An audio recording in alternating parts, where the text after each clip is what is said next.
Just so everybody knows, you can actually hear me talking and I can hear everybody. I'm up and running. So, all right, we're going to kick this live stream off. And the first thing is the reloading press. And I'm sorry, I don't know your first name. What's your first name? It's Nathan. Okay, I was going to say Nathan, and I know Jamie. We're looking for, okay, we have an open seat for Loads of Bacon. We're going to keep that open, okay?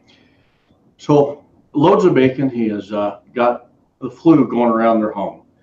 And so we're praying for him, but if he can drop in and just say hi, it's open. I sent him the link, and, you know, he's the man. He can do it. But so that means we're looking for 6 more people. Nathan, did you share channels? We're looking for content creators.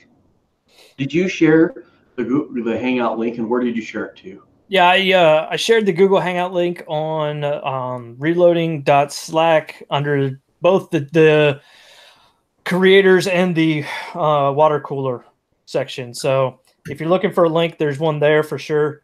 Otherwise, I think we can do it another way if we need to. Yeah, okay. So first off, I do want to put this so all the viewers know. We're not here to bash YouTube. I'm going to say this. It's their house of cards. That's how it is. If I go to someone's house and they have rules and they ask me to leave, I don't get mad. I say, oh, thank you very much. I'm glad to know that, so I know I don't go there. But there is, with YouTube, there is some value it brings us that we can use to help us wherever we're going. What we're going to do here, we're going to hopefully get more channels on. If not, we hear from the viewers. But we want to try and figure out, put some ideas on the table of what we can do to, number 1, stay in touch with our viewers. Number 2, provide what we came to provide. So I'm going to open this up. I got a question for both Nathan and Jamie. We'll start with Nathan and go that way every time we ask a question. Well, I want to ask you guys, starting with Nathan, what is your goal with everything we've got going right now? Go ahead, Nathan. Well, I originally set up my channel with the goal to help educate others, especially people that were just, new to the hobby, and to bring other people in that may be on the outside.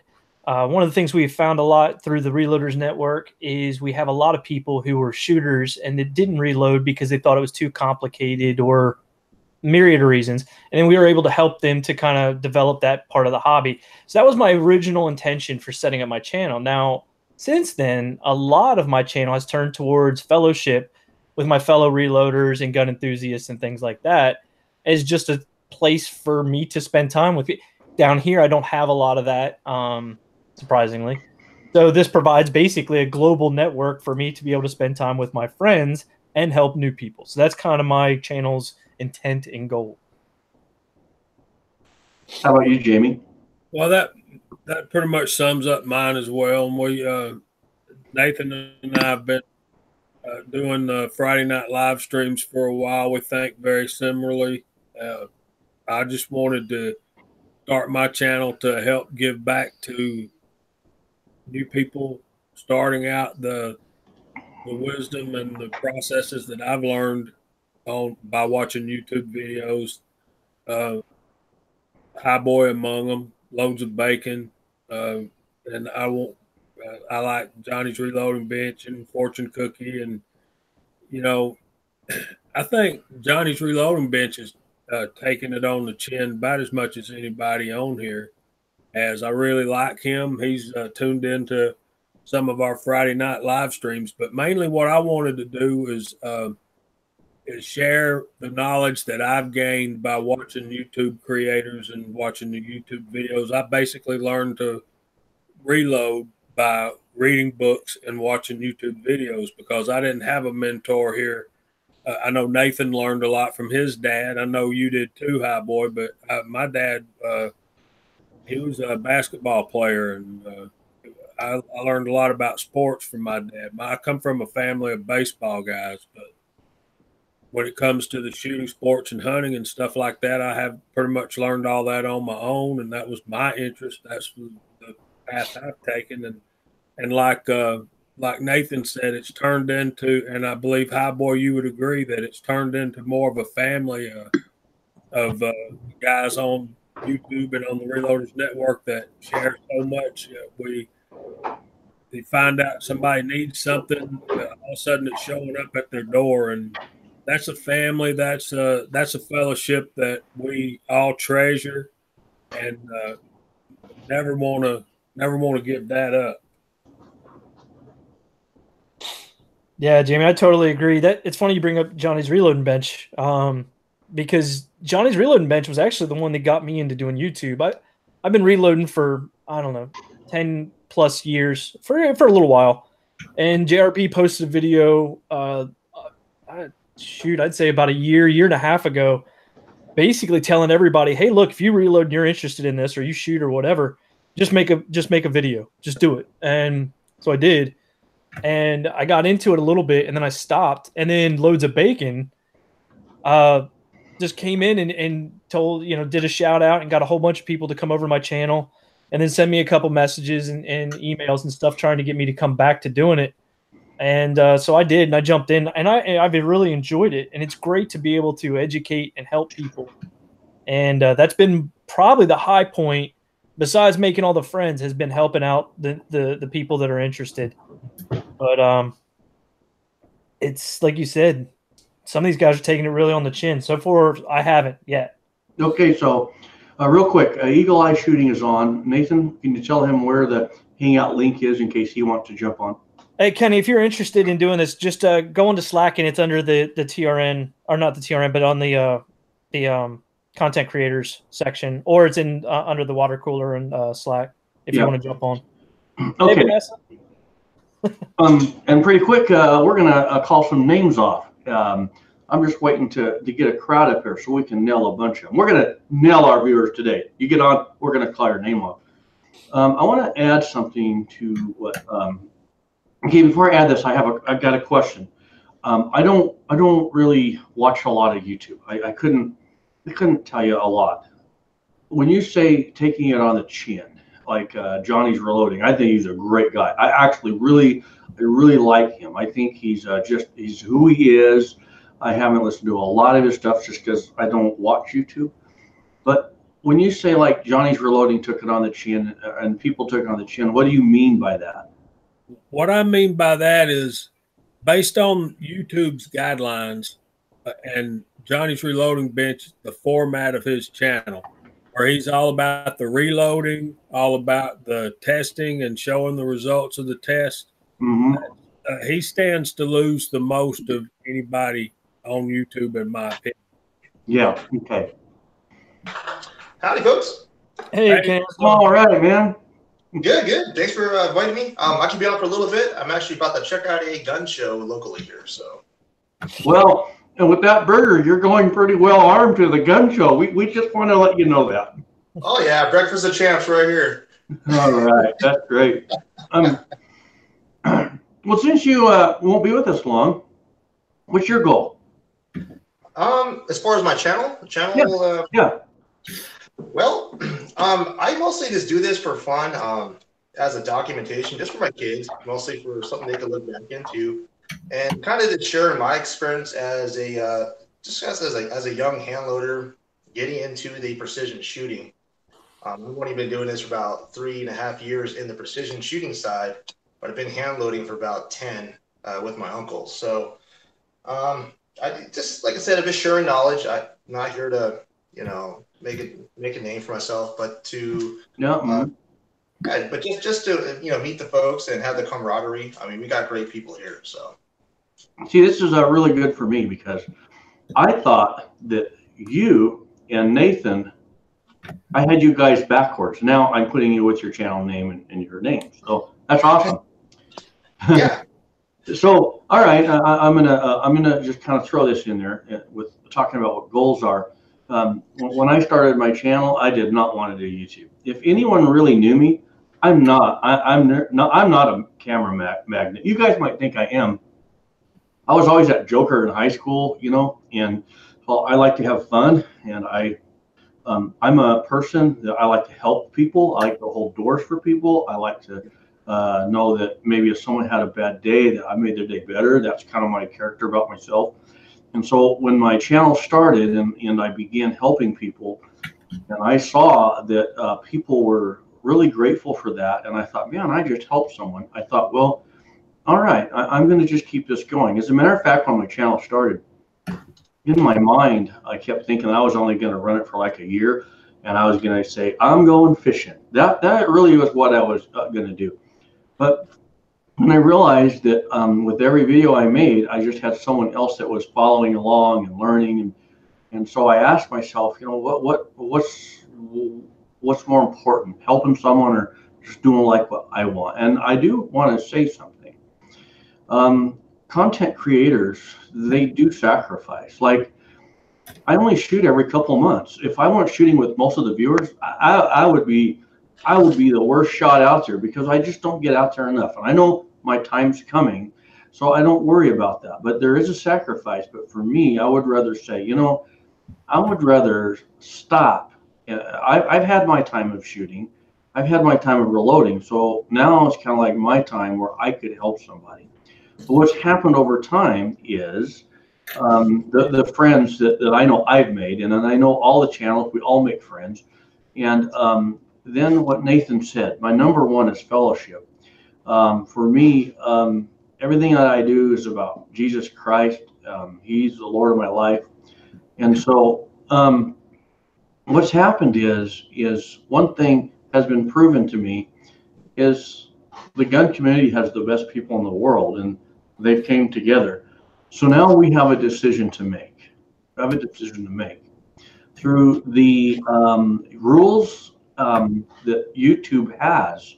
How are we going to continue to not only provide content? Now, here's the deal. I could right now tell everybody I'm done on YouTube. You can catch my videos on Utah Gun Exchange, and we'll see you over there. But there's no live streaming.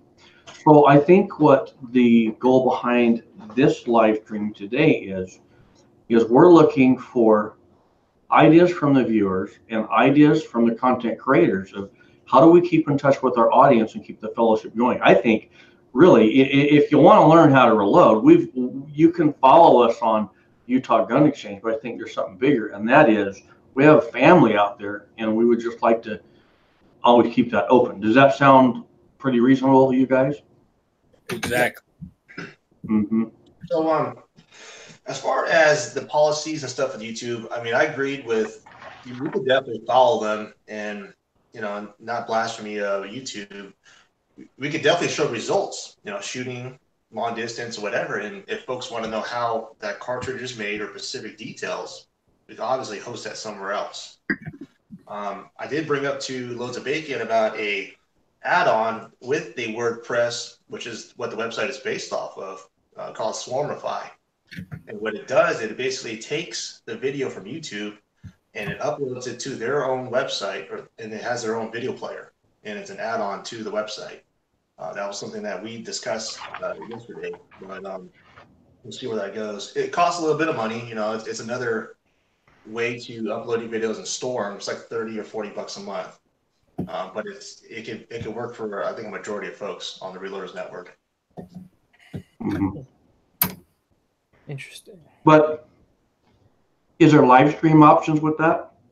Yes, it has everything possible that YouTube could do, including monetization if you wanted to pay for premium. But it will basically essentially just take your video and translate it and then basically upload it to their own server. So yeah, it has all the features of YouTube with a better player. Okay. So with that, you're saying for $40 a month, what if all the content creators of the Reloaders Network came together to contribute? Could they all, would that support all that, or would we all have to have our own at $40 a month? As far as I read, I need to probably speak with the people there. It has unlimited bandwidth, unlimited storage.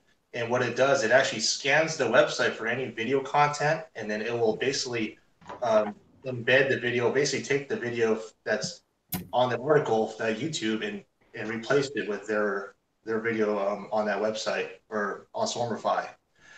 So that being said, it has the ability to have, I think, just one account and basically change everybody's videos and add it to their server. So I think $40 a month for everybody. That's what I'm thinking. Wow, that's incredible. Yeah. You know, I'm not 100% sure, but that's something I definitely would want to ask, you know. I'm sorry, everybody. I haven't ate today. Well, I ate breakfast, but I haven't ate lunch or nothing. The thing on that would be, I wonder what the latency is. So here's one thing I have. I have my Vimeo account, and I was going to let it go ahead and expire, and I wasn't going to renew it. And I sent them a message and told them why. I didn't appreciate the fact that I couldn't put what I wanted in the description boxes. And I told them, you got too much latency and this is not working. Well, they responded back and they said, oh, you can put anything in that description box. We have put you in a list where you won't be bothered. And I mean, they wanted my business, right? And they said, and you should not have that kind of latency. Well, one thing about Vimeo is their video quality is much better than YouTube or any of these other platforms that support videos. Vimeo nails it for a great looking video. I'll tell you that. I can tell it right off the bat. And I do have live streaming. I just don't know how to make it work to where I have a shorter latency. So with my Vimeo, I have an opportunity to use YouTube as a means of letting people know, hey, this is a live stream. I also have my website where people can go there and see, okay, there's live streaming. Well, my Vimeo has the ability that I can support up to 10 different users. So I could take 10 channels and say, hey, here's the passwords. And, you know, you just want to run with a live stream, you can. So that would be one option. I think the option you're talking about would also be great, but it depends on the latency and how clear it is. Like right now, I mean, I'm just looking at you guys crystal clear, but I've never got that on Vimeo. I could kind of speak to it because I actually use Swarmify for work. We're unable to, you know, publicly release the internal workings of our system, you know, for the railroad. So what I do is I make tutorial videos to show folks in our craft how to do test procedures, how certain things work. I use Swarmify between us. It's kind of like our own little YouTube, our own FTP server. And I can tell right now that with a lot of us on there, the latency is very, very fast. I mean, it's very, very crystal clear. So, and then a lot of colleges also do use it. Wow, I personally be very interested in that. Here's a question. I asked Loads of Bacon this yesterday, but I mean, wouldn't you think that logically, okay, I know the owner of Utah Gun Exchange. He's a fantastic person. He is a Christian, and he is for freedom of speech, and he's for the United States Constitution. He's standing his ground. He's going to let me know when they can pull off live streaming or if they can. I mean, their problem is like what Nathan said, viewership. They just don't have the viewership numbers to I know as well as anyone here. The reason they don't have it, they can't afford it. Do you think that's fair to say? I don't know as if it's a matter of, you know, cost effectiveness, I'm sure. Yeah. My take on this, High Boy, has been that like I see live streaming because here's the problem that I'm having, and I think Bacon's having the exact same issue. I just see him pop on. There are rules that YouTube has put out there for our content, but they're not following those rules, or their interpretation of those rules I cannot discern. That's my problem. Like, you mean you can't decipher what they're telling you? I would be more than happy to eliminate any content on their website that they found to be against what they want. I'd be more than happy to do that. Just tell me what it is. I agree. Them for live stream. I agree. That's why I just show. I put all my videos public because I told my wife. I said I don't know what they want. I said, you know, I could delete all these videos and then do a video that I think that would be okay, and they're going to slap me for it because I don't really know what they're saying. They're being very vague in their policies. Well, I think part of the issue is they don't really know what they stand for. I agree with that. I don't even think their attorneys do. Their attorneys are only putting stuff in those wordings to say this is going to protect you, and we don't know what the guidelines are. But It's you can ban determined by anyone. a couple things. Which way is the political wind blowing today? Yeah. And what are the advertisers getting upset about? Yes. Well, hey, Loads of Bacon, one of the things I wanted to ask you was, didn't you have an unlisted video get nailed? I have not. I have not. So- there was I don't remember which channel it was off the top of my head, but there was a popular channel a little over a year ago that did happen to. In fact, it may have been a private video.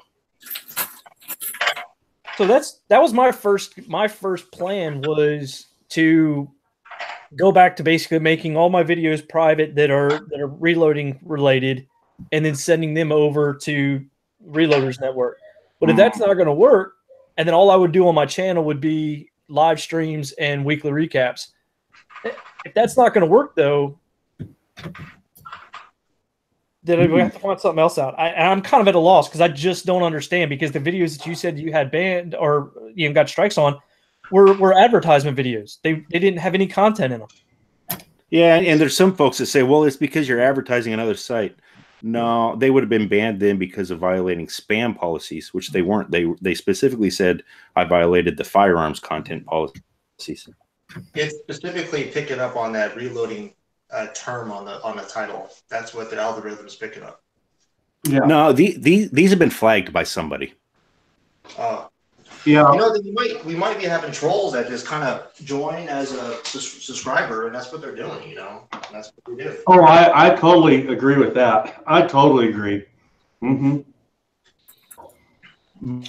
But we can't change their flagging policies. We can't change who flags videos. We can't go after them. And it's YouTube that takes those flags and decides to act upon them.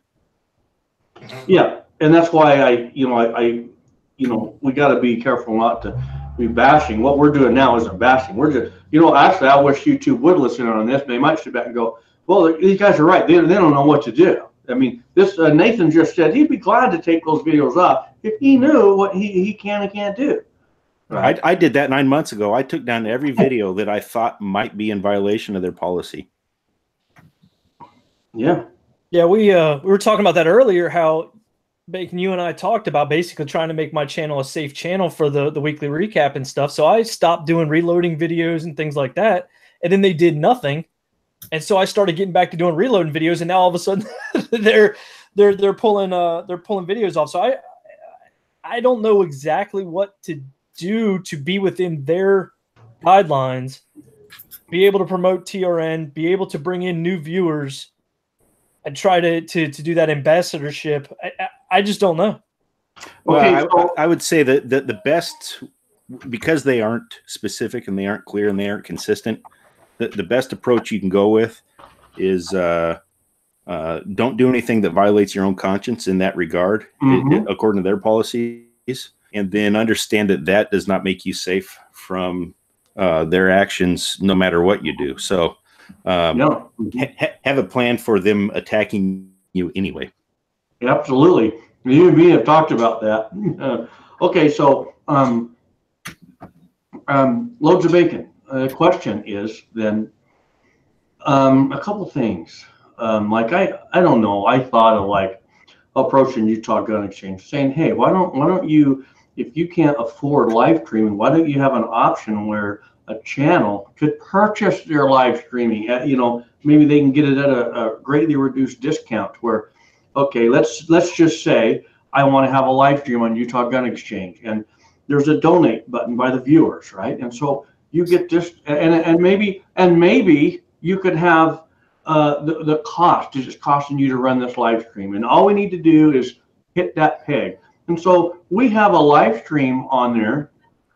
Viewers are coming on and they're doing a little $1 or $2. Hey, it was meant no one else donates. We just want to run the live stream. Have you ever thought of anything like that? I think there's a lot of live streaming options. Nobody's walked the dog, though, far enough to be able to come up with something universal and viable that can compete with YouTube yet. I think we'll see something in the near future. in order for that to happen, it's going to take some capital. That in the investment and development, and then deployment of that capability, and that's capital that none of us, as the little channels we are, currently has, or for the folks that do, is willing to contribute. Do you guys want me to get my checkbook out? I'll say, I don't mind paying. That's how I am. Guys, the Reloader dude joined in the chat room. Maybe he might want to come on. Hang on, Reloader dude. Oh, absolutely. I'm sorry. Yeah, I'm just trying to think about, like, because there he is. I'm not scroll down. I'm not sure there is a better option for live streaming to try to bring in viewership outside of YouTube. For instance, like we've talked about YouTube, I love YouTube, but the viewership's low. So if we're trying to bring in viewers and guide them towards either YouTube or towards TRN, which would be my preference, we're going to have to maintain some kind of YouTube presence. And the question is then, you know, do I pull everything off my channel and do everything either private or do everything private so that I can do it on TRN, or how are we going to do this? And with the TRN live streams, we just got to find somebody that's going to host, I guess, for the next couple months until we can get that figured out. I've already got that sorted for January, I believe. Oh, which was I've been planning for months to try to start to get other authors to host that. This just Josh? This was a forcing function in that. Is Josh going to do it? Most likely it's going to be Taco this month. Oh, okay. Cool. Nice. Yeah. Who also just had 2 videos deleted this week. No channel strikes, though. So that's... I just want to be in... Like I said, I want to do... I don't want to go outside of their... I mean, they've written a policy. It's a junk policy, but they've written it, and I want to be, you know... I don't know. Okay. So Chuck, I want to. Real quick. Nathan can read the comment, so I want everybody to. To say welcome. The word welcome, and Nathan's going to call your name. We got 32 on. Let's do a name call here, and then I'm going to read something from Chuck Best. He just put, and I think we'll kind of go that way.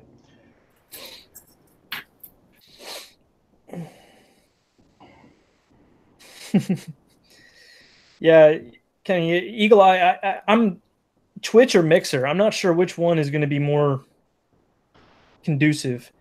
So we got Andy 79Z28, Ken Thomas.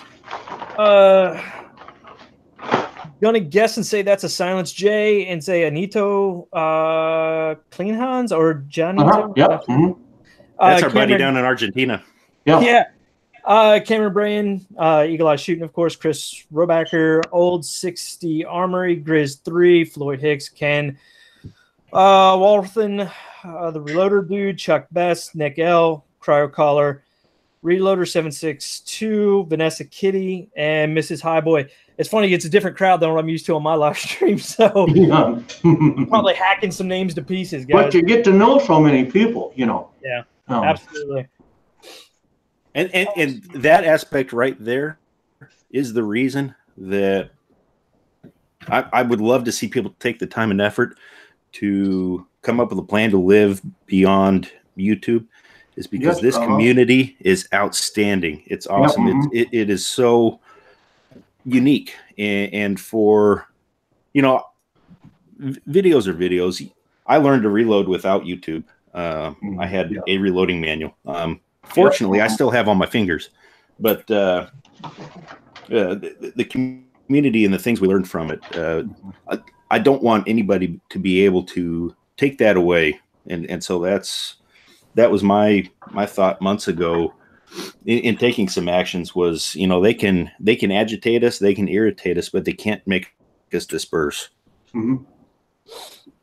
Yeah, there's definitely, that's one of the things I love about TRN is it does provide us that option, right? We have a backup, and I've said, and you've said definitely before, is that we need to transition from making it backup to making it the primary, and I think that's where I'm at now.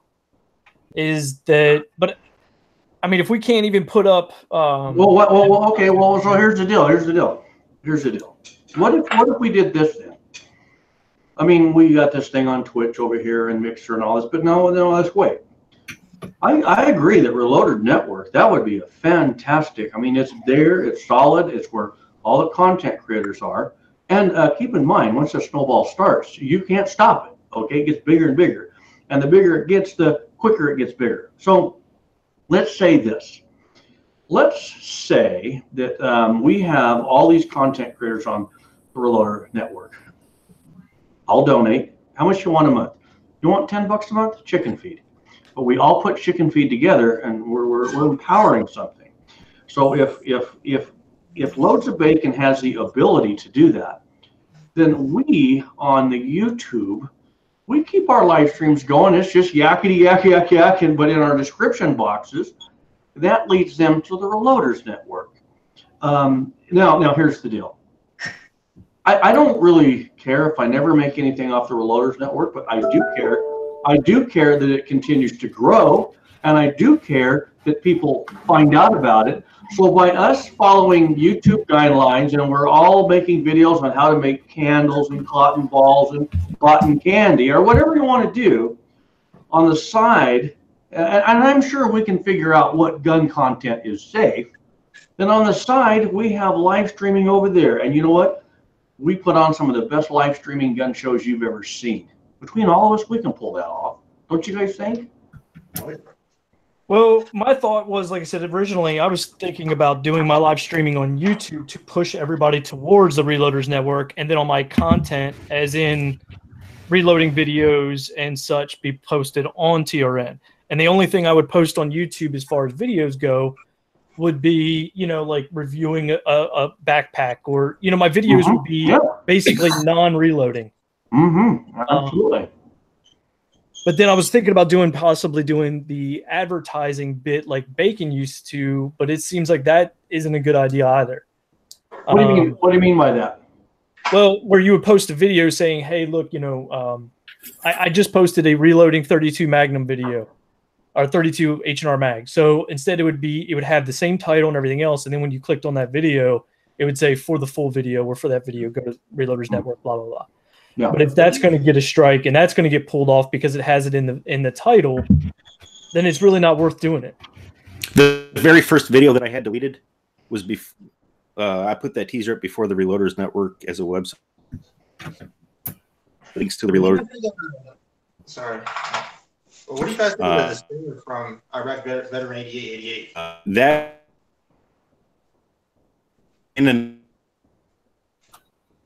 I think I'm losing you guys. Bacon. Yeah, Bacon's breaking up.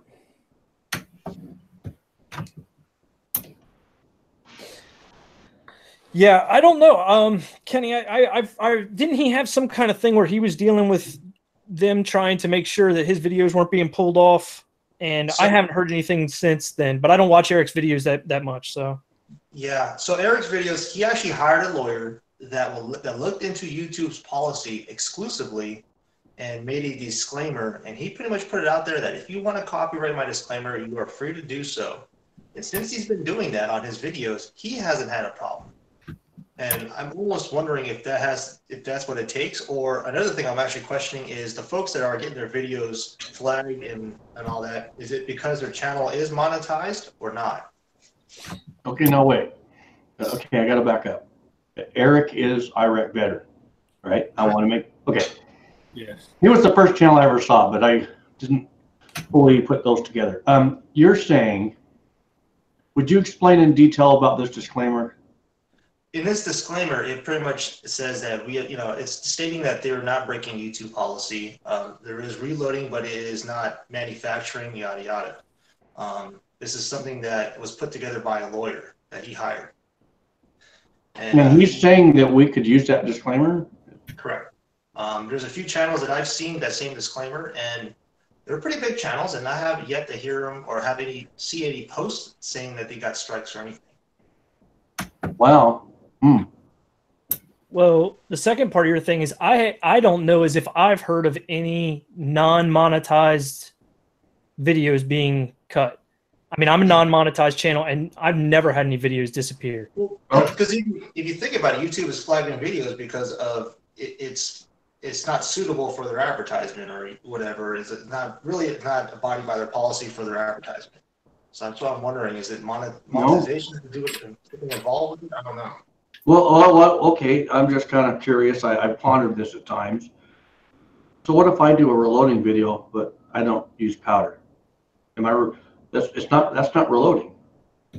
That's not reloading. If today I went out and I took all of my videos off YouTube, I mean, I flat deleted every one of them, and but I start coming out with content where I'm reloading I call it a dummy cartridge. The liberal doesn't know what a cartridge are. They think that's an ink cartridge or something. And someone's watching that, and someone says, "Well, we're going to ban him." No, there was no powder. That's not ammunition. This is not ammunition. You cannot, and in the description box it says, "I am not reloading ammunition by any stretch of the means." Well, Bacon just had that situation where he had a video that had no reloading content in it at all, and then the video got pulled. Then he did the went to YouTube and did the appeal, and then YouTube immediately sent him back and said that no, you're in violation without. And the video had no content at all to reloading. And that goes back to where you say you don't know what they're trying to tell you that you can't get. Yeah. So the content necessarily in the video isn't what's getting it possibly pulled. I don't know what to do when it comes to trying to stay within their guidelines.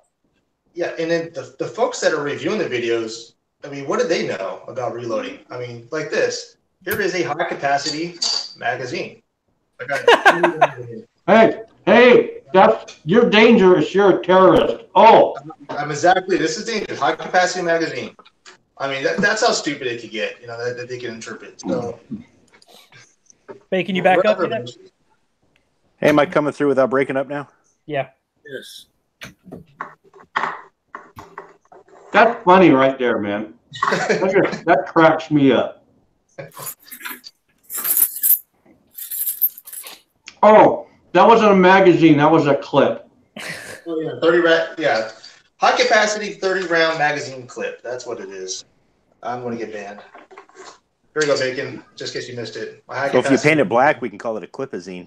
There we go. Oh man. But yeah, I mean, just to reiterate, but you did have you had a video pulled and then appealed and then told it was in violation that had no content at all. I won't say it had no content. It didn't demonstrate anything other than, hey, here's the topic you can find on the video if you want to follow the link to the other website. Do you think? Do you think that if they have a flagger out there, and they're one of these flaggers is going to say he just had a high capacity magazine, and so they say, hey, this guy, he is actually advertising someone else, and they're using our platform, that offends me, I'm going to flag him. Then YouTube looks at that, and do you think that that's what's? In other words, if you didn't do teasers like that, do you think you would have flown under the radar? If it was only me, I might say that's the issue. But as I look at it, it's not their spam policies. It's their firearms policies they said I violated. And as I look at the other people who've had videos deleted, it seems like right now it's more so towards the casting, but it's not exclusively casting. And a lot of these folks had nothing to do with sending a link to another website.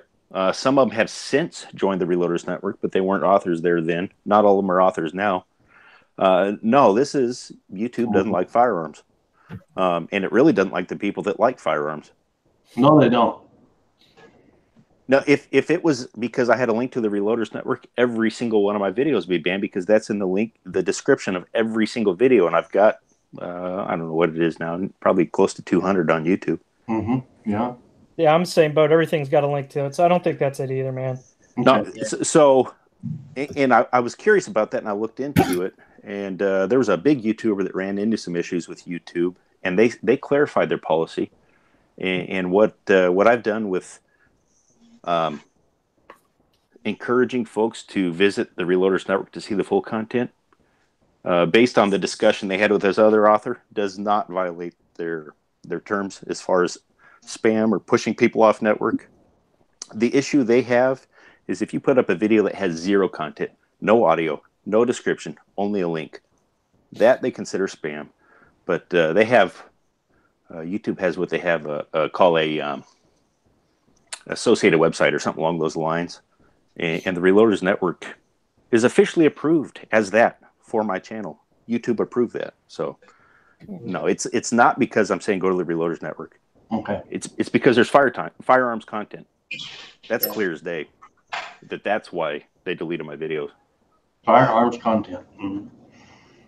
Real quick, Chris, I actually got to go before they close. I need to check this place out. Got a lot of good stuff. I just wanted to say thank you for the invite. This is a great topic. Thanks, Eagle. Before you leave, I could use a new 1911. Just Oh, okay, yeah. I think you might have a few. Looking for is it a 50 cal 1911? Anything that you could get me. I'm not picky. Yeah. I'll look around for you. Brother. Okay, brother, you got me covered. I appreciate it. All right. Hey, again, thanks a lot, folks. Thanks a lot for the support, and just don't give up. I mean, we'll find a solution. I think we already have. Yeah. Time. So. All right, okay, take it easy, bro. Okay, so then it goes back to this. How can we use the Reloaders Network then, just where we can start live streaming reloading? I want to do reloading workshops. That's all I want to do for my viewers and whoever wants to follow me. If the Reloaders Network had a way to live stream, I'm there. You need some money from me?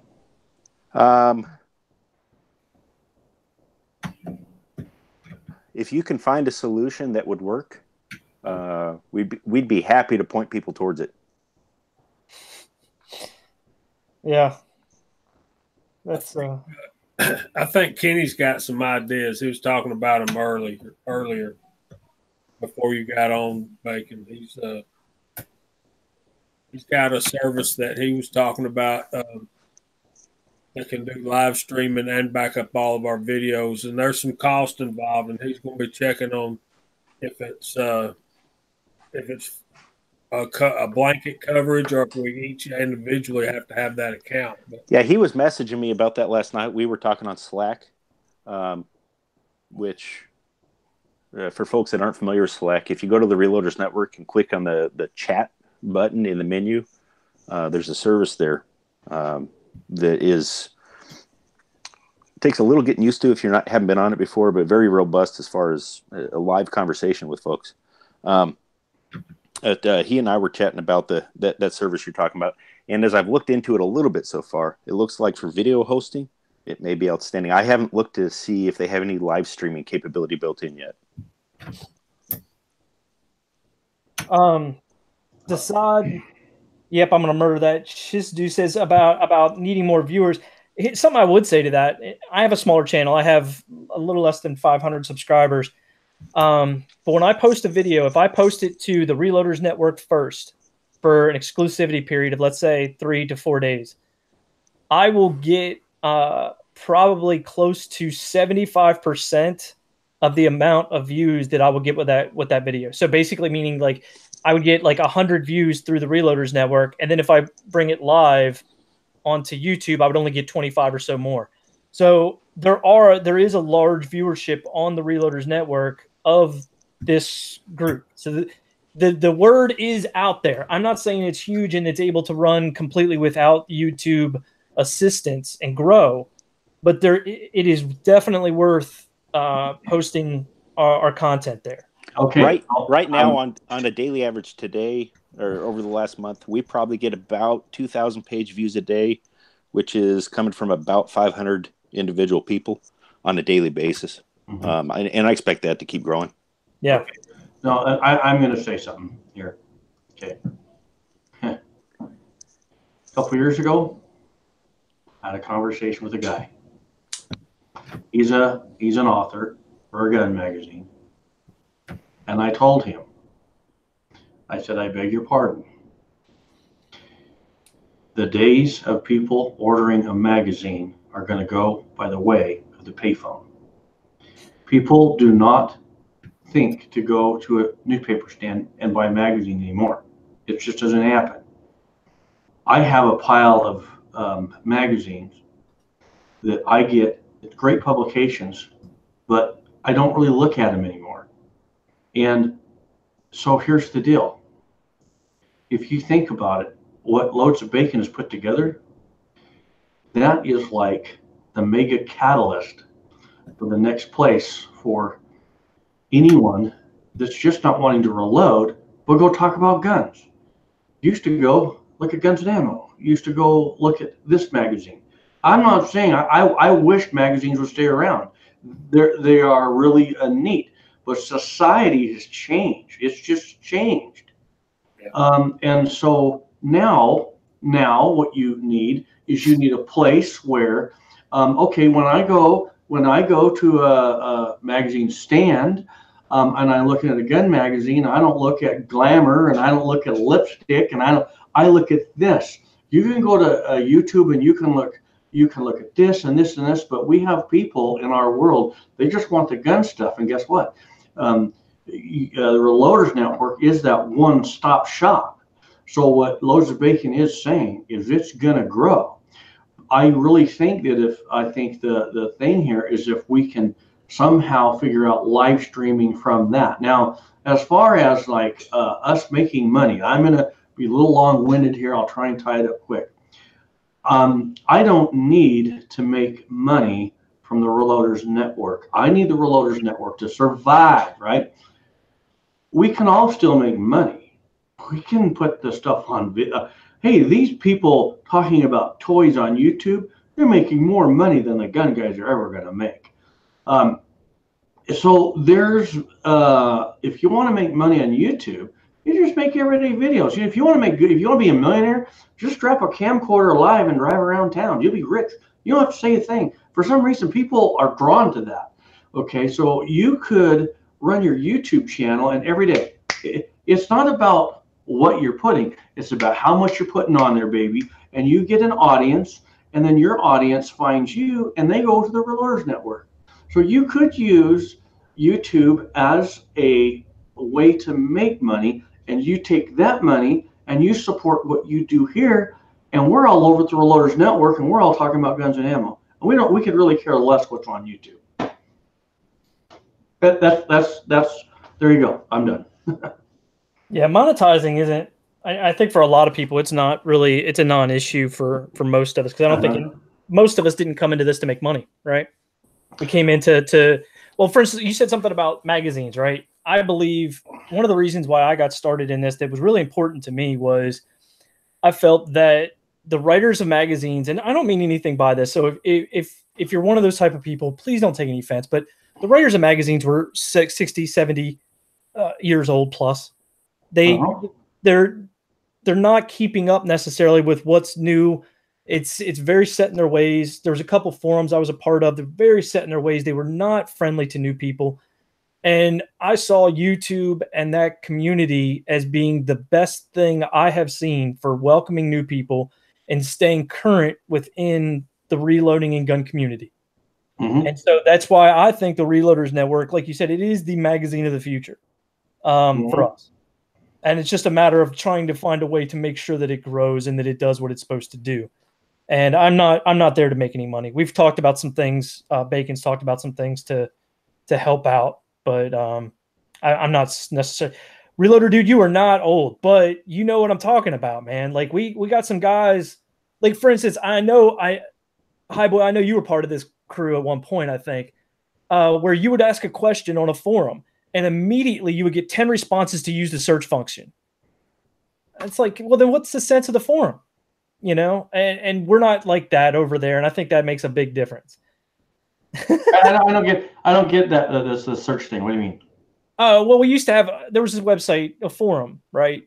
And anytime a new person would come in, new people always had the same new questions, right? Mm-hmm. Yeah, right. There's no, and they would ask the question, and immediately all the old heads, the guys that have been around forever, blast you with use the search function of the website instead of being and trying to help. Yeah, and you don't get that here. Okay, I want to say something about the monetization. All right. Really, I don't need to make the money, but I will tell you what's nice is to provide content. Okay, let me explain something here.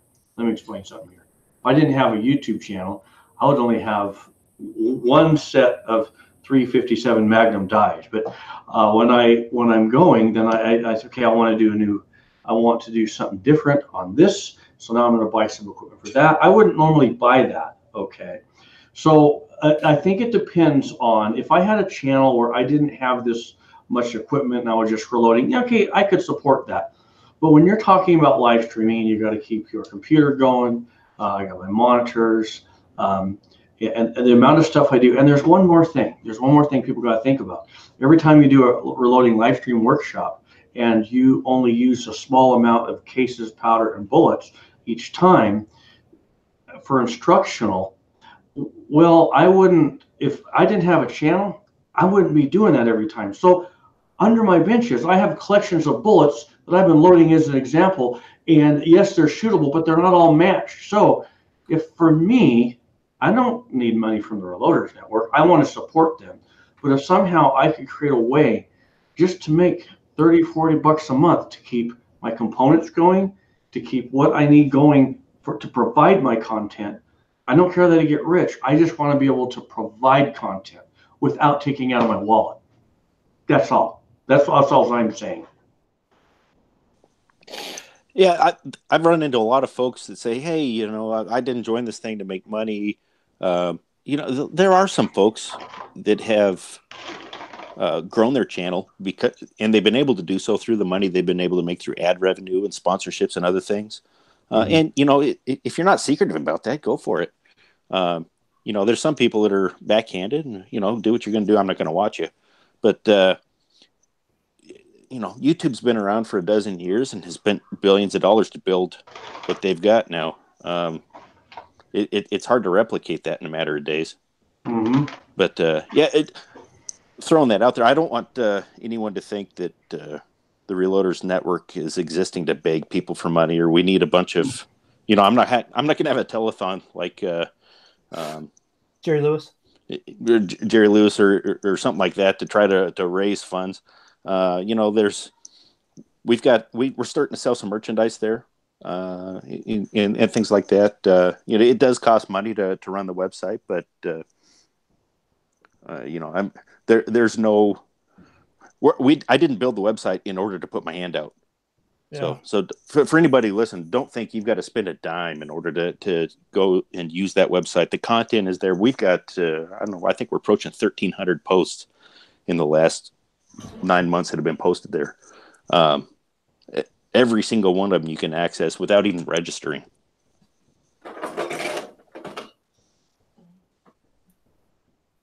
I know I've started putting mine there and not turning, leaving them unlisted on YouTube at least for 2 days.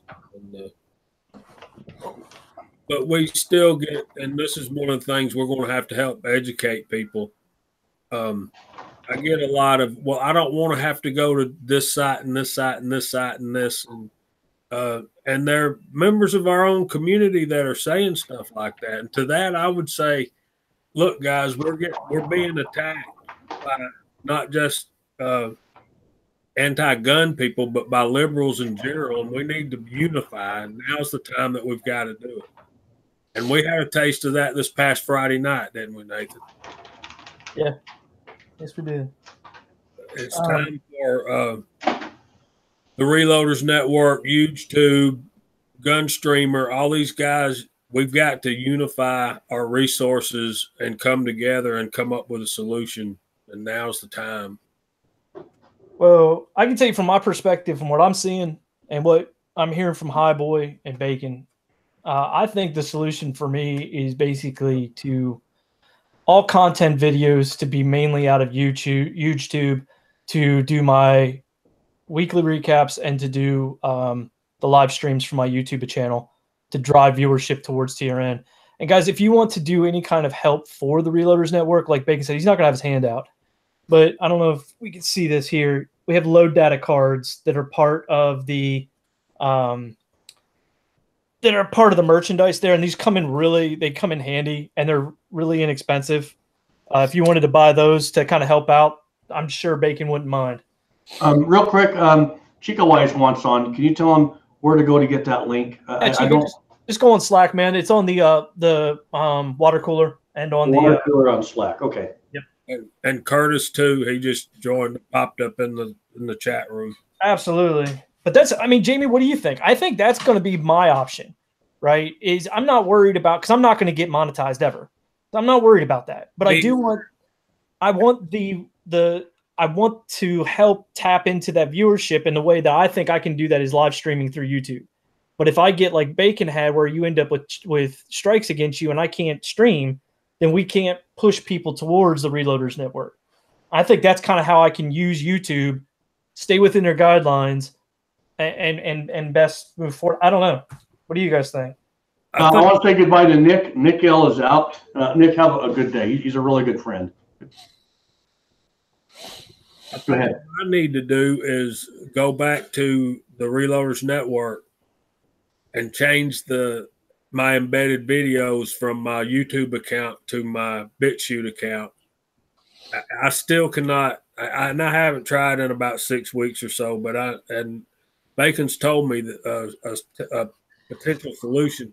I can't upload my stuff to YouTube, and I'm going to be checking out Gunstreamer in the next week or so, and I'm going to try again on YouTube with the modifications that Mr. Bacon explained.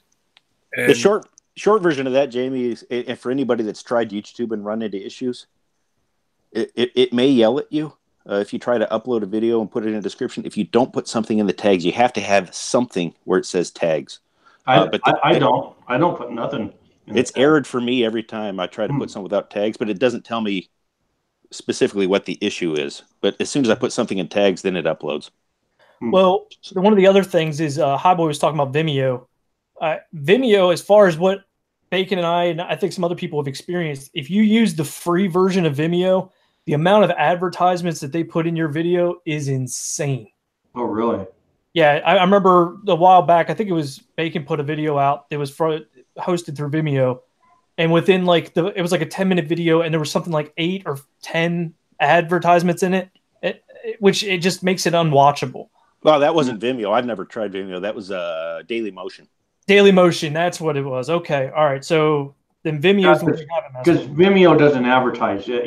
How Vimeo works is you buy your account and you put your videos, but no one advertises. Okay, so it's all pay then. There isn't a free Vimeo. No, there's not. Okay, that's the problem with Vimeo. The problem with Vimeo is this. Once you have your content on Vimeo and you want the world to see it, you got to keep paying Vimeo or it all goes away. Fair enough. Yeah. Mm-hmm. Yeah. So, YouTube's my answer then, for me anyway. At least we're moving forward. And my channel works where I have the load series and individual videos. And what my goal is on Gunstreamer, that's where my video series go. My single videos I want over to a lower network. And what I do like about that is on UGE2 in my video series, there's a little link that takes them to the Reloaders Network. So I can get a draw off that. I can get a draw off Gunstreamer and wherever my videos go. And even on YouTube, I can do that. So if more of my, that's why I don't have a lot of videos on the Reloaders Network, because most of mine are a series. And that's, but I think that if we could do live streaming, that would be, but if UGE2 has live streaming, oh, you bet I'll be live streaming there, but then I'm free to say, hey, come to the Reloaders Network. So any way we can pull people that way will work. But I think we need to use Reloaders Network as our central core, for sure. Hey, Curtis, how you doing? I'm doing well. How about you? Doing well, sir. Good afternoon, brother. Jamie, how are you? Hi, boy. Welcome, buddy. Good to see you. Thanks. Look at that beard. Outstanding. That's just laziness. I haven't been to work in about a week. If I grow it, it comes in good if I grow it. There's a hint in some of my videos, but right now it's at the point where in about 2 more days, it starts feeling weird about right here. And then once you get through that, it's smooth sailing. There you go. So thanks, Bacon. I got tagged in KFW's video, so I got to do that winter carry versus summer carry VR. So, well, you don't really have winter in Georgia. You have two seasons? It's rainy or hot and humid, right? Well, yeah, we have what we call winter and summer. There's no spring or fall. Yeah, now where I'm at, definitely we don't get we get like a couple weeks where it gets a little bit below 50, and that's about it. Yeah, so Bacon, I think that's what it is, brother. I think I'm going to end up going to where the Reloaders Network now is my primary for videos. Live streaming and weekly recaps will be done on YouTube, but I think TRN is going to have to become my primary if they're going to be flagging and giving channel strikes. To me, if they're going to do that, then it is not worth endangering the ability to be able to live stream to push viewers towards the Reloaders Network and content. That's the way I'm seeing it. It's going to take a major shift on my account, but me too. More so than anything else, it's going to require our viewers to switch over to TRN, to make that their main, their first choice, their first portal to these videos. And that's something that we've all got to do together. And that's something that I've got to do a better job of, instead of just, I mean, it's easy. I get notifications from YouTube. So when one of my buddies puts up a YouTube video, all you guys here, you put up a video, I get a notification that comes up on my screen, even in the middle of the night when I'm asleep or whatever. And it's easy to just push that button and go. And maybe that's something we need to look into for the Reloaders Network, Bacon, is that there are email and pop-up notifications on the Reloaders Network. I don't have it set up yet, and I haven't been able to crack the nut yet on being able to subscribe to notifications on specific authors. But, we have 60-some, not 60,000 like YouTube has. Right. So, and I'll be the first to admit, the Reloaders Network, not perfect, not as polished as YouTube, but the content is there. And for folks that, High Boy has got a plan for where you can find his stuff. Not all his stuff is at the Reloaders Network. That's great, brother. That's really my message to folks for the last few months is we'd love to have you at the Reloaders Network, but whatever you do, come up with a plan for if and when your YouTube channel goes away, and let your viewers know now so they aren't left wondering when your channel disappears. When all that went down, my wife and I, we agreed that we were kind of thinking the same as Loads of Bacon. When I started my my website, my website, I'm still trying to figure everything out. It's a work in progress. But my goal, when all that was going down, I said, man, we got people going here and there and here. I said, no one can find nothing. And what got me on this was Nick L., who just left. Nick's like, he goes, I don't know where everyone's at. How do I find them? I'm so confused. And I told my wife, I said, find a website where they could go and go to this place and go to that place, and they could find people. Well, that's what Loads of Bacon was doing. But he's got it to where they can, on my website, I don't host videos. That's not my world. But Loads of Bacon, see, you go there, not only do you find the authors, but you find the videos, and it's a great place. Okay. My thing is I just have to make more single videos and get them over there, and it's a fabulous place. Yeah, absolutely. Maybe that's something that we can talk about is how to set up some kind of playlist system within TRN, right? I don't know if that's possible, Bacon, but so that. So I'm exploring the 3 or 4 different options for that right now. I've asked a couple folks if they'd be interested, and they were like, I don't know. But okay, I am looking at that. Here's the deal, and I'll put some honesty out there. It better be easy to use, because as many videos as I put out, I don't want to have to sit and work with the WordPress thing. And A single video is easy, but every day to take a video that I'm doing, like my M1 Grand series, you can be over 100 videos long. It's going on to UGE series, UGE tube. There's just no way that I can sit there and get all those onto the Reloaders network. You just go crazy after a while. Whereas UGE tube, I just hit upload, title, description, a picture, and I walk away. If it was something easy like that, I could see that. Then I would totally be onto that. But that's part of the reason you haven't seen me advertise the playlist feature yet, is because I haven't come up with a solution that's. I figured that. I figured reasonable as far as the effort involved. When you said you were thinking about that, I was like, oh no, I don't want to have to be, because I'm not even though I'm building my website, WordPress, you know, it's a lot of work there, you know, a lot of the detail from a guy like me, you know. Yeah, it has more options as far as display of content and whatnot than something like YouTube does, but also with that comes a little more work to get it set up. I'll tell you, because I used to have some issue with that as well, but I cut and paste everything. When I put a video onto TRN, it's all I'm doing is copy and pasting what I already put into YouTube. The only twist is having to hyperlink all my links. Take all my links and copy them and make them hyperlinks. That's the only thing that's an added step. Everything else is straight up copy. Okay, what's a hyperlink? I know what that is, but what is that? Well, if you have in your description, which I do, links to my Facebook, my Instagram account, stuff like that, I have to highlight them, and then on the WordPress, then click that it's a hyperlink, and then tell it to send it to another page or another tab. Yeah. The only wrinkle in uploading to TRN that makes it any fast or any slower than going through the normal upload procedure on YouTube or YouTube. Yeah, but see, for me, as many videos as I'm working with, having to also deal with the hyperlinks, that's a killer, man. The hyperlinks do take time, and that's the only wrinkle I found. And I mean, technically, you could just remove them, right? The other thing, Nathan, is some of those boilerplate links that you have in there, they can be in that, you know, that author tagline that automatically populates on every post in WordPress. You don't have to put those in the video description every time. They're there anyway if you put them in that author area. I'll look at that, Curtis, because that would make life a little bit easier, and that might work for you as well. Hi, boy, is just putting them in your author profile. I didn't think about that. If I could, I fear that we're going to start digressing into a conversation that would bore the death out of most of the viewers. Yeah. So let me throw out a little anecdote here, and it bears Hi Boy just a little bit. Oh, you do, yeah. Yeah.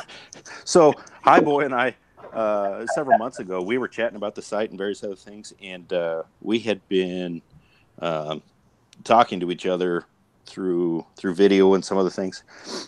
One night, all of a sudden, my iPad rings, and it's Hi Boy calling. I'm like, what in the world? Okay, so I answered it, and all I saw was from his nose up, and he's staring at me as confused as could be. Yeah. And all of a sudden, the camera starts pointing at the ceiling, and he tells me he called me on accident, and he's sitting in the bathtub. Yeah. So be careful with this community, because you may get calls from people sitting in the bathtub. That's great. Well, see, just so the world knows, every day when I get up, I got this really cool big bathtub, and I read the Bible in there every morning, man. I love it. And I'm a weightlifter. Okay, my legs. Oh gosh, I'm always stretching them out. So I get in the tub in the morning, I'm stretching out, and I'm reading God's word, and I do not know what happened. My phone goes, oh, and I look, and Guy's looking at me.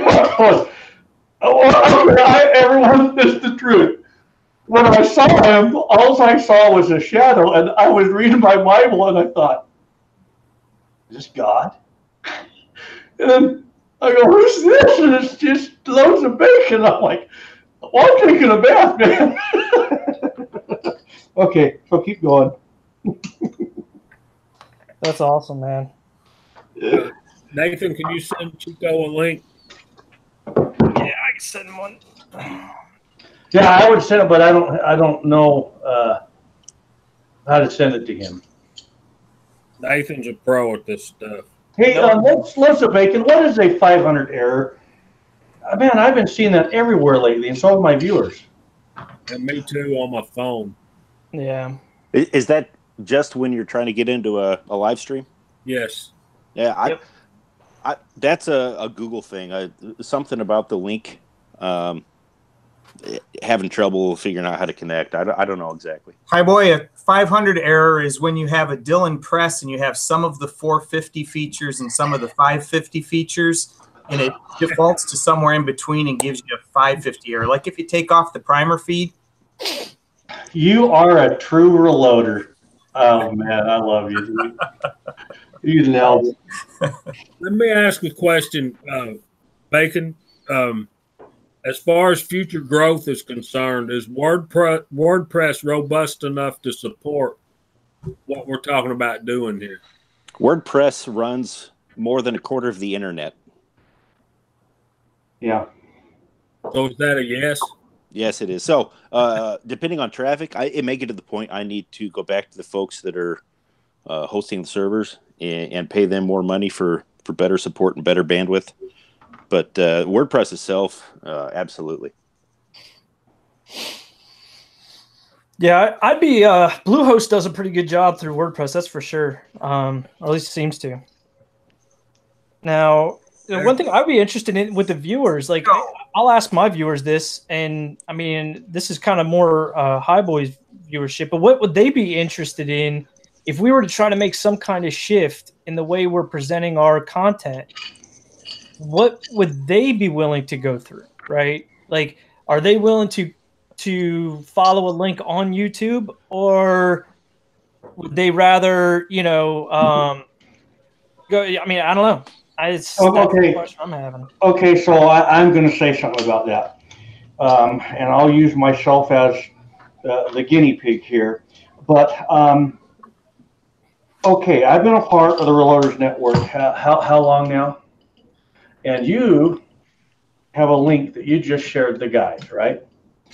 And I have no idea where that's at, because for me, the Reloaders Network is still a little bit of a mystery, okay? So what we have is we have 38 people watching. There's a percentage of those people that aren't a part of the Reloaders Network because they know very little about it, and technology for new people is hard to get. And one of the things people have a hard time doing is having an account with Gunstreamer and Utah Gun Exchange. And this, now I'll tell you this, I have subscriber numbers on Utah Gun Exchange, but I have a viewership that's much higher because people will go there and they'll watch the video, but that's very difficult for them to make that account. Okay, so I think one of the things, that's what you just asked is the key, is we need a way that's an easy path for them to get to where all this is happening. If we start a live stream over there, if you guys started a live stream over there and someone shot me a message on my phone and said, come jump the live stream, I wouldn't know where to go. And that's the problem. And I think that problem was addressed in the comment section. I think we need an app. If we had a TRN app to download onto our devices, and it was as simple as hitting that button, like on YouTube and Hangouts or any other thing that you have loaded on your phone, I think that would make it a whole lot easier for those new folks to come on board and jump in with us. Is there any possibility of that happening, Mr. Bacon? That was a succinct question, and let me give you a long-winded answer. The chat portion of the Reloaders Network is hosted by Slack. Slack has a very robust app. So there is an app for that part. As far as the website, a lot of apps are really just portals into websites. Right. So you technically, and I'm not trying to be facetious, but technically you have an app on your mobile device. It's called your web browser, whether that's Safari or Firefox or Chrome or whatever it is. And for several of those, notifications do work. I don't have the time or resources or expertise right now to build a specific app, especially one that would work with feeding video from multiple video hosting services. The web browser does that, but if there's somebody that is an app developer that's willing to work for gratitude, I would love to partner with you and work on something. Just so you know, Michael Coulter.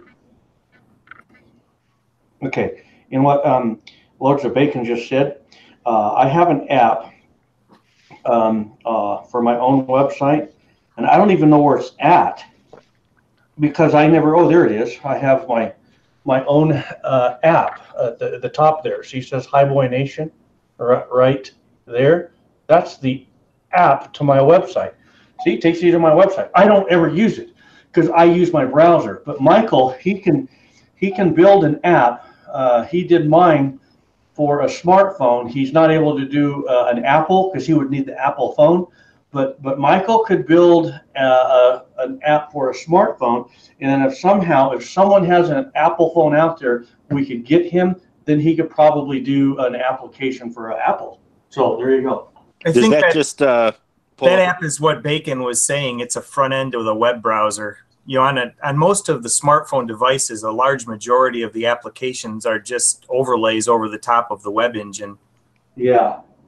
Which, you know, Bacon, are there any add-ons or third-party clients, if you will, for WordPress that spiff things up a little bit and people might have a little less objection to? The WordPress app itself is not the right answer because that's kind of meant for WordPress administrators because WordPress blogs are viewed with a web browser. So there's really no need for an app for the most part. But I can see where some people want what we call TRN, the blog that we host on WordPress, to look more like YouTube, behave more like YouTube. And I don't know if there's any add-on interfaces or whatnot that can be hosted on a, you know, via a web app or a web browser on a smart device that are customizable or maybe even have a skin that looks that way already. Well, if you boil that question down, you're asking really specific features. What specific features are people looking for? And there may be a different answer to each and every one of those features. If you're looking for an icon on your smart device that says the Reloaders Network, you can do that now. In fact, if you go to the Reloaders Network, the very front page, the welcome page, has a video in it. And that video will walk you through how to set that up on your device. So you have a Reloaders Network button right on your device. But it's what it is, it's a direct link to the web page. But as far as specific features, I'd love feedback and work towards as many of those as we can accomplish. I'm going to share this link. Once again, this is to the Reloaders Network. Now, there's the link. Now, you want to explain what you explained again? So you go to the main page, and where do you go? If you scroll down about halfway, there's a video there. Yeah, right. Well, how I get by that on all of my devices except for my phone, and I will go do this, what you're talking about. But I just bookmark it on all of my devices, like my laptop, my computer at work, all that. And it's right there on the top of the browser. And you click on it, it goes right there. So there used to be a pop-up as well. If you've been on there in the last week or two, you'll notice that went away. It was a disclaimer that the verbiage is still there, but it's in that web page instead of as a pop-up. There's a couple folks saying that have to log in constantly. This is really, I haven't heard that feedback before, so I'm curious as to what the situation is there or what's causing that. I've had it a couple times, Bacon, where it seems to bounce me out, and it doesn't seem to be. I can log right back in, and it remembers all my data, right? So everything is still cookied, everything is still the way it is, but just every once in a while, and it seems to happen more often when I go to the site on a mobile device than when I go to it on my laptop. I don't know why, but it does do it. It's not that big of a deal because all I have to do is hit login. Is that like twice a day, or is that like once every 2 weeks? No, once every 2 weeks. It's an annoyance. It's not a problem, right? It's only every once in a while for me. Okay. Okay, we got a break for control here because Chico is sitting there and he hasn't said a word, and we're not going to tolerate that. That's right. Hey guys, thanks for having me, man. I appreciate the link, and I wanted to jump on here. And I don't have much advice. I can just, I'm a new guy, and a lot of you guys know that. So I figure I'd jump on and show some support for my fellow brothers out here. It's awesome. Thanks So for having me. Chico, can you read the comments? I definitely can. You can? Okay. Yes, sir. So this is what we're going to do. The viewers are really awesome. And so we've had a chance to talk. We've called their names off once. So what we're going to do, we have 35 on. I want everyone to type the Reloaders Network, or TRN. And Chico Wise, he's going to call your name off. Okay, go. All right, we got Bob Preston. He says, welcome. William Chapman's in the room. Slimfire 54. Reloader 762. Who else? Andy 79Z28. Bob Preston. Big Bear 5353. Ratchet Man. Tin Man. Ken Walraff. Sorry if I messed that up. Plinker 64. One Off. Grizz 3. Who else? Floyd Hicks. Who else? Mrs. Highboy. And Loads of Bacon. He's in the room.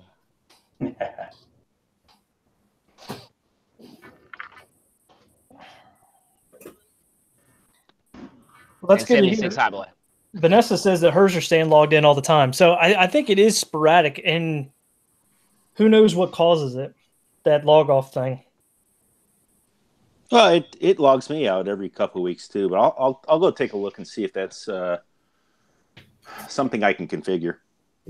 I haven't had anybody complain about it until now, but I'm happy to go take a look at it. I remember way back. When I say way back, it's funny. It's like we've been doing this for years. So around February, March time, I remember Catherine or Loaded Capgun complaining about having to relog in every time, but you fixed all that.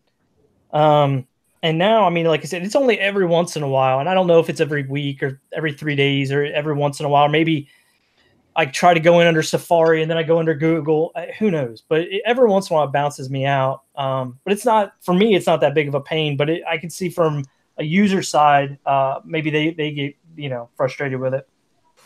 Now, I will say you don't have to be logged in to see any of the content. You do have to be logged in order to comment on a post.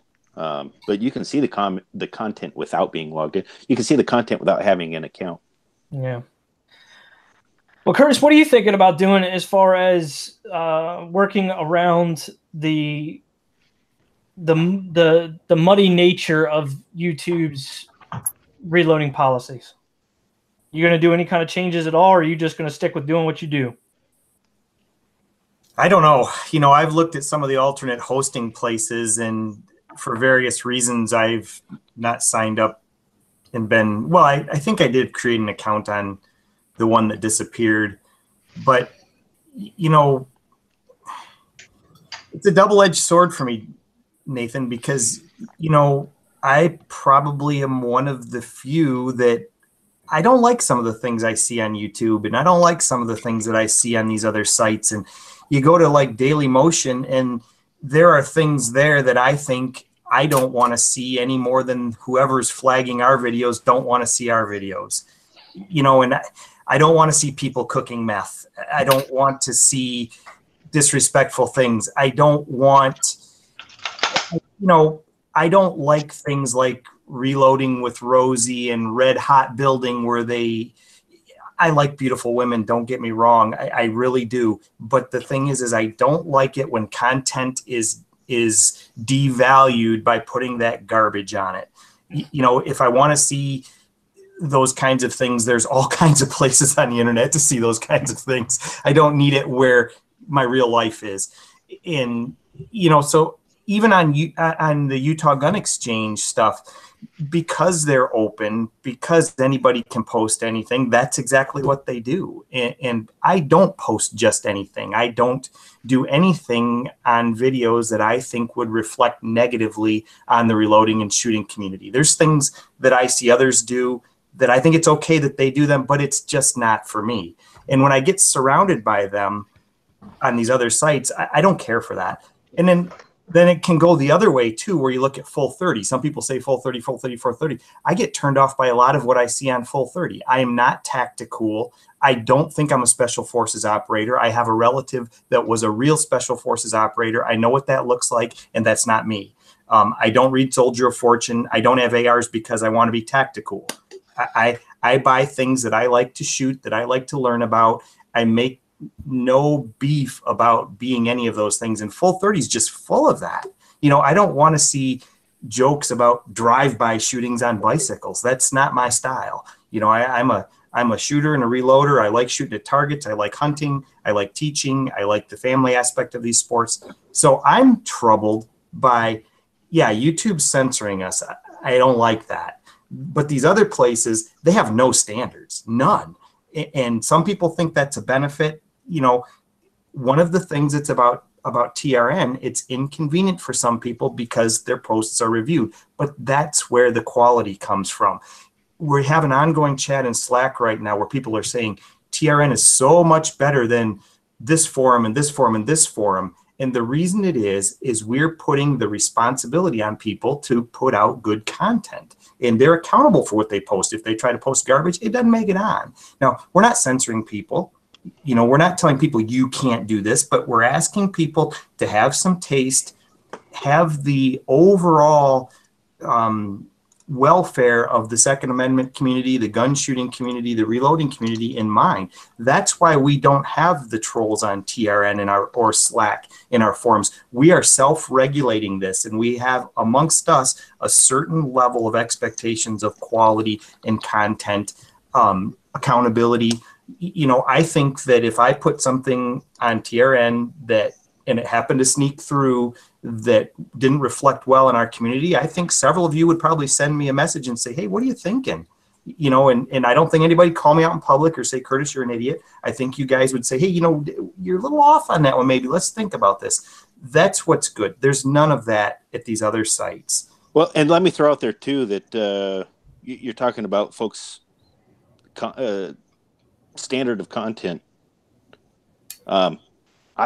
There's been one or two posts out of over 1,200. There's been one or two posts that I've said, no, that's not making it. And that was more of a misunderstanding of how the post system worked. It wasn't really for the content. Folks have been restricting that content, I guess, themselves, not the Reloaders Network saying, no, that doesn't fit, that doesn't fit. If there's stuff that doesn't fit, I'm happy to say that doesn't fit. But that hasn't been the case in the last 9 or 10 months. Yeah, and I agree. I have not seen anything that I deemed as offensive, to a level that I thought it had. There's things that I don't watch, but then again, when I look at the description of the thing, I make a conscious decision on my own of whether that's the right content for me or not. And on TRN, you don't have to do that very often.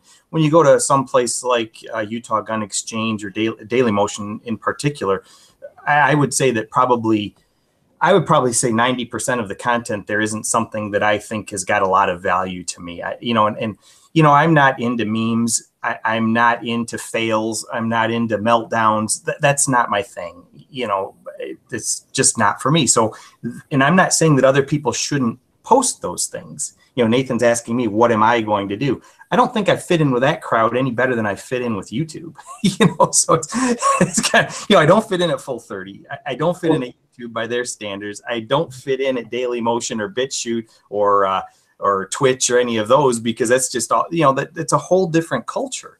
So, I don't have any earthly idea what I'm going to do at this time. There's a chance that I'll just make less content or whatever else. I don't know. I'm not a huge provider anyway, so it's not, it's not like a major lifestyle thing for me. It's something that I do for fun, and I enjoy the camaraderie and all that. But I don't know. It's not at the crisis level for me. I'm not heavily vested in it, so I'm probably a little different than someone like Highboy that has a big community, or even Bacon has a lot of subscribers, or, you know, there's some channels out there that have a pretty solid following, and some of them, you know, are monetized and get income. And, you know, they have, you know, if YouTube totally deleted my whole channel tomorrow, I guess I would just say, okay, I knew that was coming, and I'd move on with whatever, you know.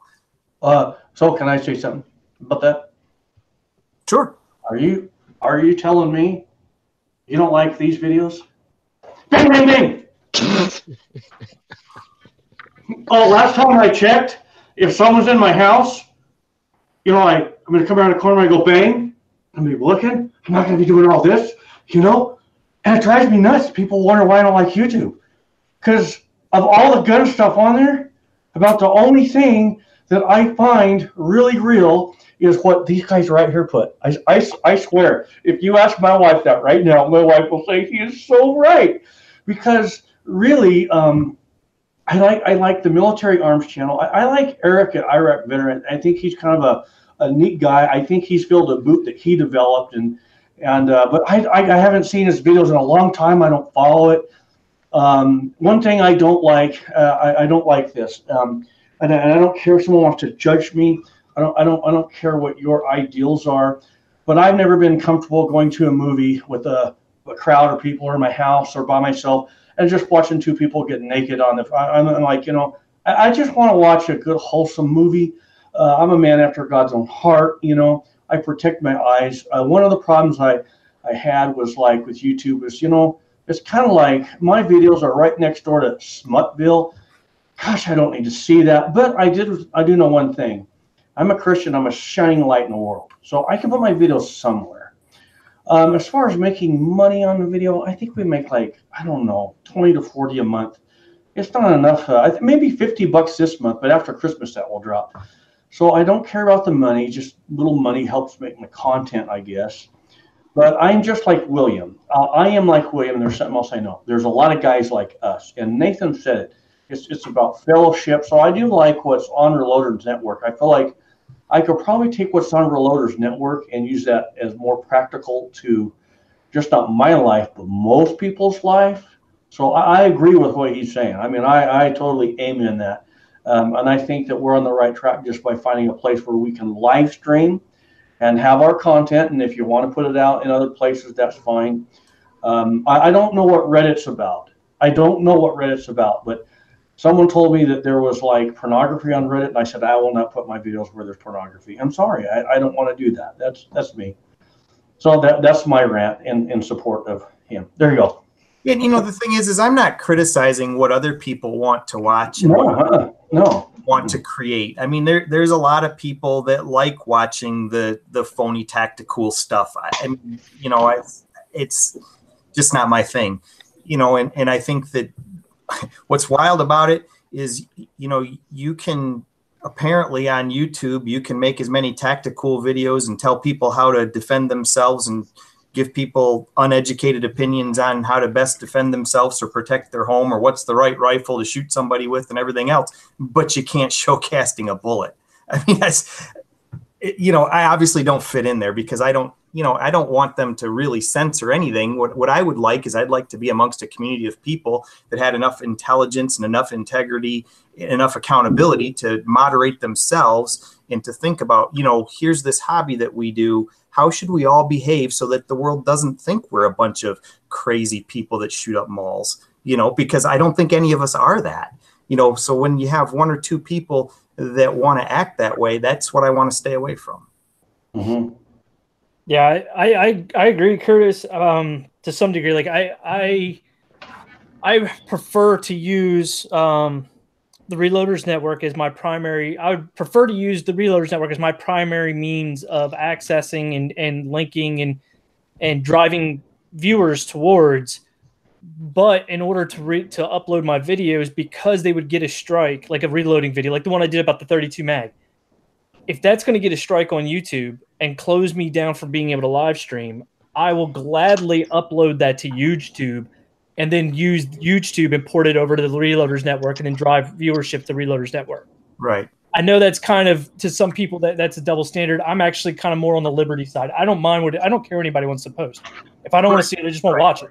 I'm with you on that. I don't care what they post either. It's just that I have to choose what I want to be surrounded by. Yeah, exactly. I need to make decisions for myself, you know, and frankly, like I said, and it's not just on one side or the other. I look at what's on Full 30. Those are big channels. Those are people making a lot of money. There are a lot of people that are cashing in on, you know, on people's desire to see that kind of content. And that's what they like to do. That's fine. It's just, you know, it's just not for me. I mean, I can only watch so much of that before I just kind of laugh, you know, because I mean, you know, it's just one of those things, I suppose. And, you know, you know, and it's about me. It's not about what I think those people ought to be doing, you know. So, you know, Yeah, I don't want to come off the wrong way with that. I don't want anyone to think that I'm for censoring them. It's up to me to choose what I want to watch and what I want to be surrounded by.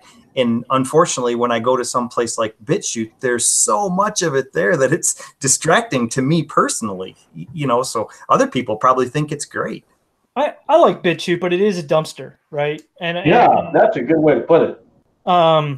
Anything that doesn't fit somewhere else, BitChute is one place where it tends to pile up. YouTube seems to be a little bit better in my opinion, but YouTube, you know, I'll be honest. One of the things that has turned me off about YouTube is when you log into their site on the first page. Of course, I think it's probably most popular videos or something. So what you get is you get a bunch of attractive ladies with firearms instructing this, instructing that, and everything else. That's fine. A lot of people like that. But the thing is if that's their most popular viewed videos, that's the audience. And I'm not going to fit in with that audience. Those people are not interested in a nerdy guy doing silent films with a Winchester 94. They're not interested in that. Yeah. Well, that's where the Reloaders Network's going to come in handy for me, is because I can use their service to be able to upload my video and then use the Reloaders Network's their viewers to actually to interact with. That's the way I think I'm going to do it. But I agree. Like for instance, like people talk about you know, getting involved with Full 30. It's not my crew. Like, you know, I don't do gun reviews. I don't have that kind of money to go buy guns to do reviews. Have a good day, Ken Walrath. Have a good day. It's good to see you, buddy. Keep going. Absolutely. I'm sorry. No, I'm just saying. I think it is interesting because I like the Reloaders Network because that is my field. That's my group. We're reloaders. That's what I'm interested in. That's what I like to do. And if YouTube is not going to allow reloading, then I've got to find another video uploading service. And I think YouTube is it for me. I don't know, man. It's going to be up to everybody. But right. Yeah, the other thing I want to clarify too. I focused a little bit on this. You know, there's an awful lot of what I would call bimbos with guns on the internet, or bimbos with model airplanes, or bimbos with race cars. And, you know, that's attractive to a big audience, but it's not with me. You know, the thing is what I would like is I don't care if it's a guy or a lady. I would like someone that knows about guns on the internet and somebody that knows about race cars. I don't care if they're a man or a woman. That doesn't make any difference. Now, if they happen to be an attractive lady, that's a plus, but not to the extent that that's what I'm looking for. You know, and I'd also want to say, you know, because this is in the public, I have zero problems with other people that do those kinds of things. And the other thing is too, is I've learned more about shooting handguns from females than I have from males. I've worked with a lady that's a competitive shooter here, just a little bit, not even on the range, but, you know, in a, you know, a off-range environment where I was taught more about my grip and more about this and that and the other from someone who happens to be a lady. So it's not a sexist thing. It's a quality thing. I don't like phony that's meant to appeal to men. You know, and there's a lot of things that appeal to men that are for the wrong reasons. Well, okay, you brought Rosie up, you know. So and by the way, I haven't seen any very many Rosie videos. I don't know if it died or what. But you know, when that came out, my wife was sitting there, and I said, "That has to be the most stupidest thing I ever saw." I would have to venture that Rosie girl is probably as dumb as a 2x4. If she's not, I would like her to come onto my channel and set a Hornady up for my caliber. I want her to talk about Sammy specs. I want her to talk about chamber fit. But and I shouldn't say this because some guys really like that. Some guys really like that. But I'm not that stupid. I'm sorry to tell you, I'm just not that stupid. Well, you know, the other thing is too, is not only is she attractive and stuff and dressed like that, but they have a lot of innuendos in it too, which I see value in that, and I see why guys want to watch it. I would like to think that she was a shooter. That'd be great. I mean, yeah, that would be great. Absolutely, it'd be great. You know what? You know what? I think there's two things that Hornady has done that's made me question some of. I don't know if it's common sense or what, and that program is one. And the other one is the priming tool that fills primer tubes that looks like a 45 ACP. It's like, why in the world why would you make a tool that looks like a gun? That's just the silliest thing I've ever seen a manufacturer make in the reloading industry. I said, I would never buy it. It's a silly thing to do. Mm. Yeah. And that's just me. Other people probably, oh, cool, it looks like a 45 and it fills my primer tubes.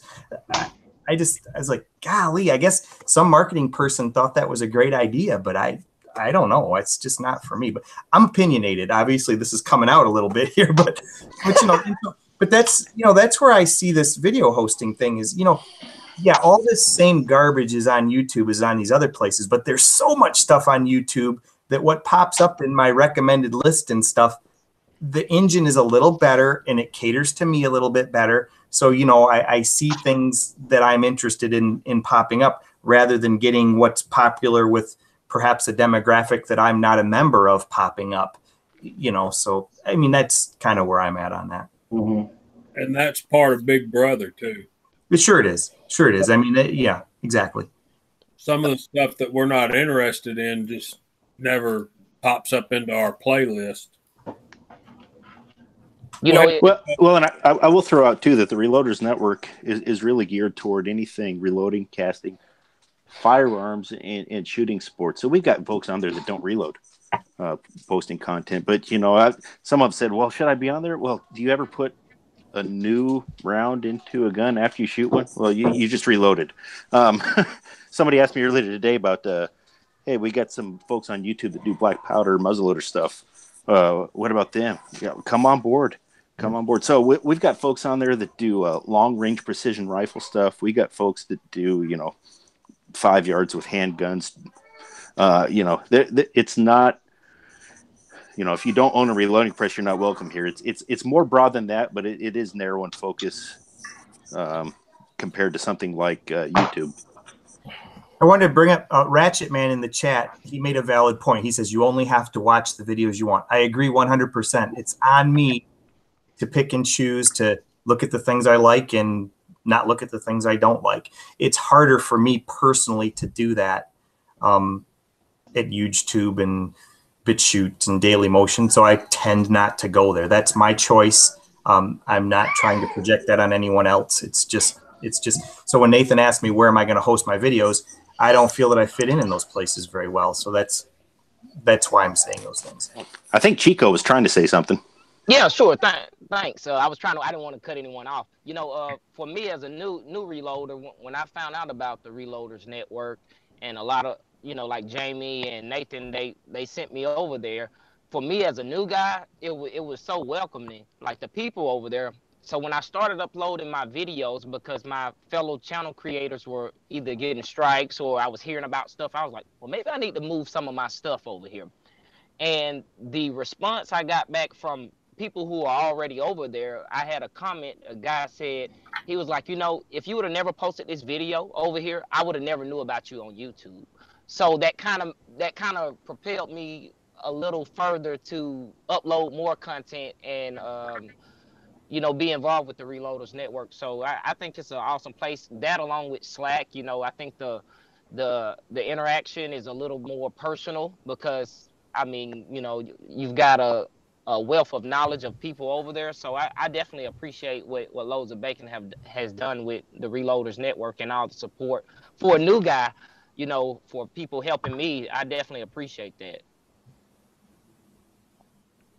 And I think my perspective on the Reloaders Network is a little different than some of the guys too, because I started posting a video about the same time that Bacon spooled it up. I mean, I'd watched plenty of his videos and I posted one, and then he had the Reloaders Network going, and he called me out right away. I mean, he came up with this concept of author of the week, and I think it only happened once, and I happened to be the author of the first week. So, yeah, we started the Slack thing a couple months before the website became a thing, and so yeah, that's what it was. Yeah. So yeah, we were talking on Slack, and then TRN come up, and Bacon came up with the idea of this author of the week, and I got pinned, and hey, Curtis only has 2 videos. Go check him out and subscribe. Well, of course, it went right to 30 subscribers like in an hour, and that kind of makes you feel good, and it made me want to make another video. So I made another one, and pretty soon it starts, and that's where it all started. So I can't say the good old days of YouTube, and I don't think there was ever any possibility of me having enough view time or subscribers to monetize the things. So and I don't have a base to lose if it goes away. So it's it's a little different for me, I think, than it is for, say, Bacon or Highboy or anybody that's been around a while.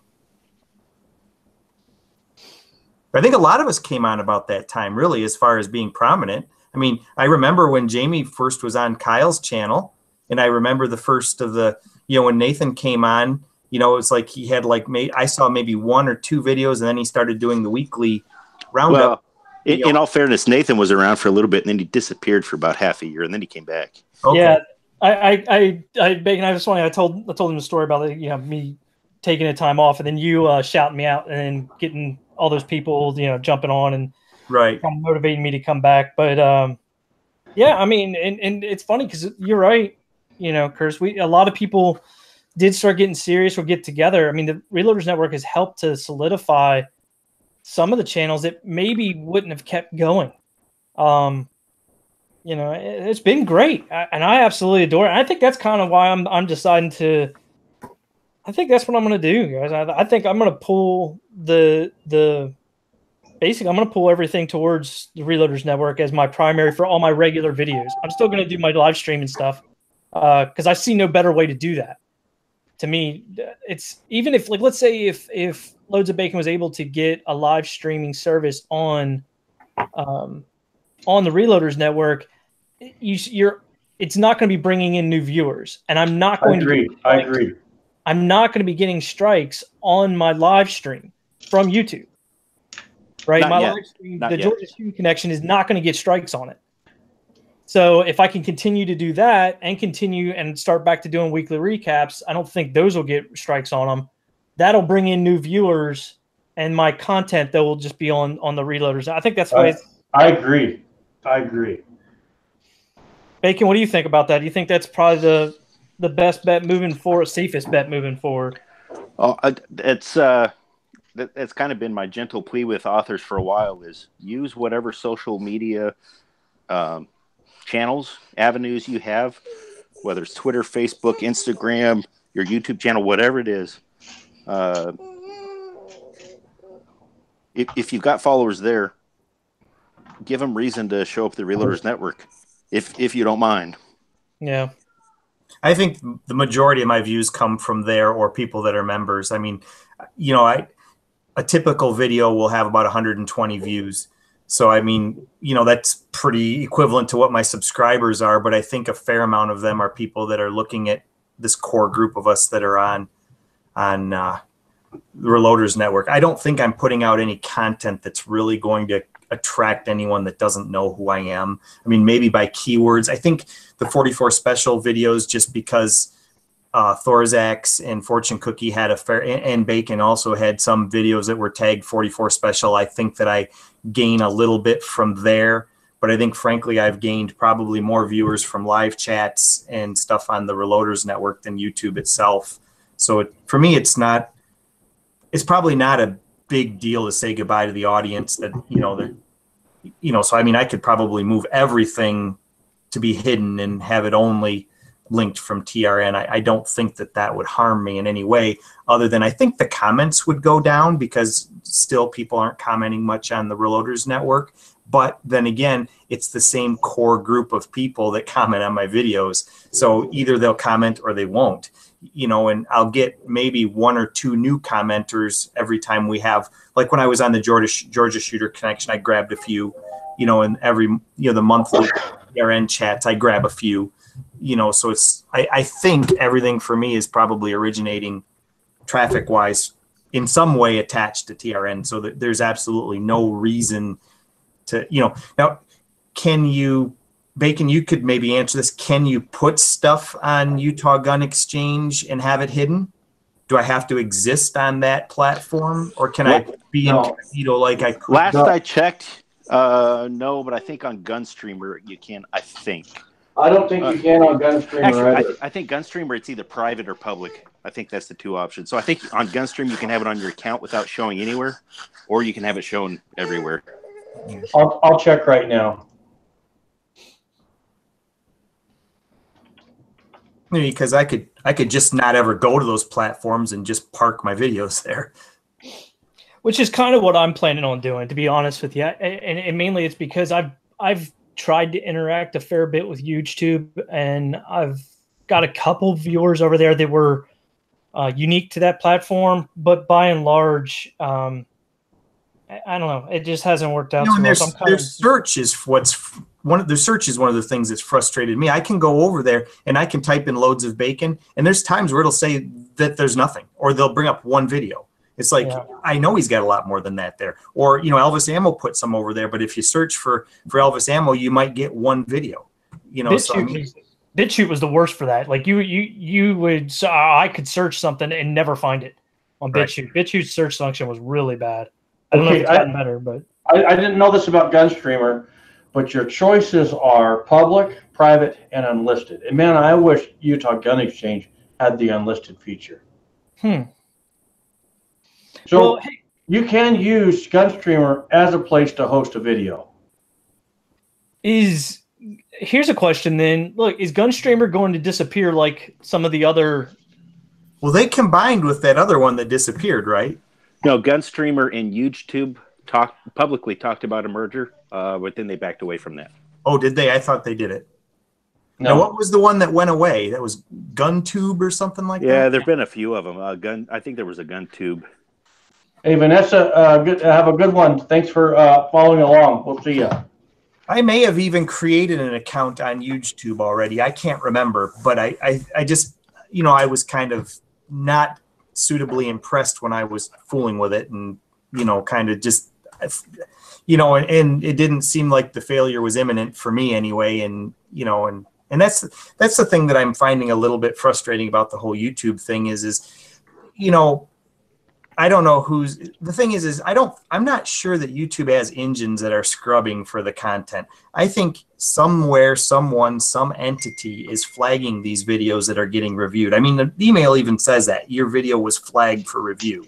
There's some mechanism that triggers it, whether it be a human or whether it be a paid think tank group or whatever else that's, so I don't know where it comes from, but obviously the people that are getting hit with it are, for some reason, their channels are, coming to the forefront for some reason, and my content hasn't gotten there yet. I have casting videos too, and they haven't gotten flagged for review. And some people said, well, it's only people with a bunch of subscribers, but that doesn't seem to be true either. There's no commonality there. It's, I don't see any patterns that make it look like an algorithm to me.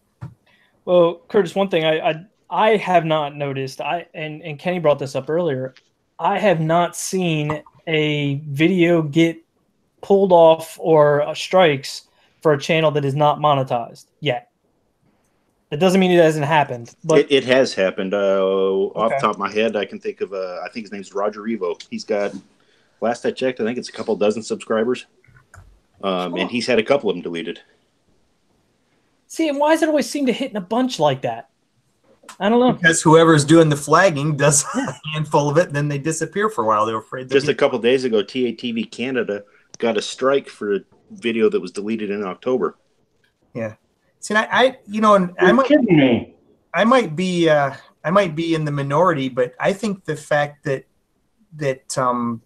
Bacon's teaser videos get flagged, I think it's somebody that doesn't like flagging videos or teasing videos flags his, or somebody that doesn't like TRN does it, I agree.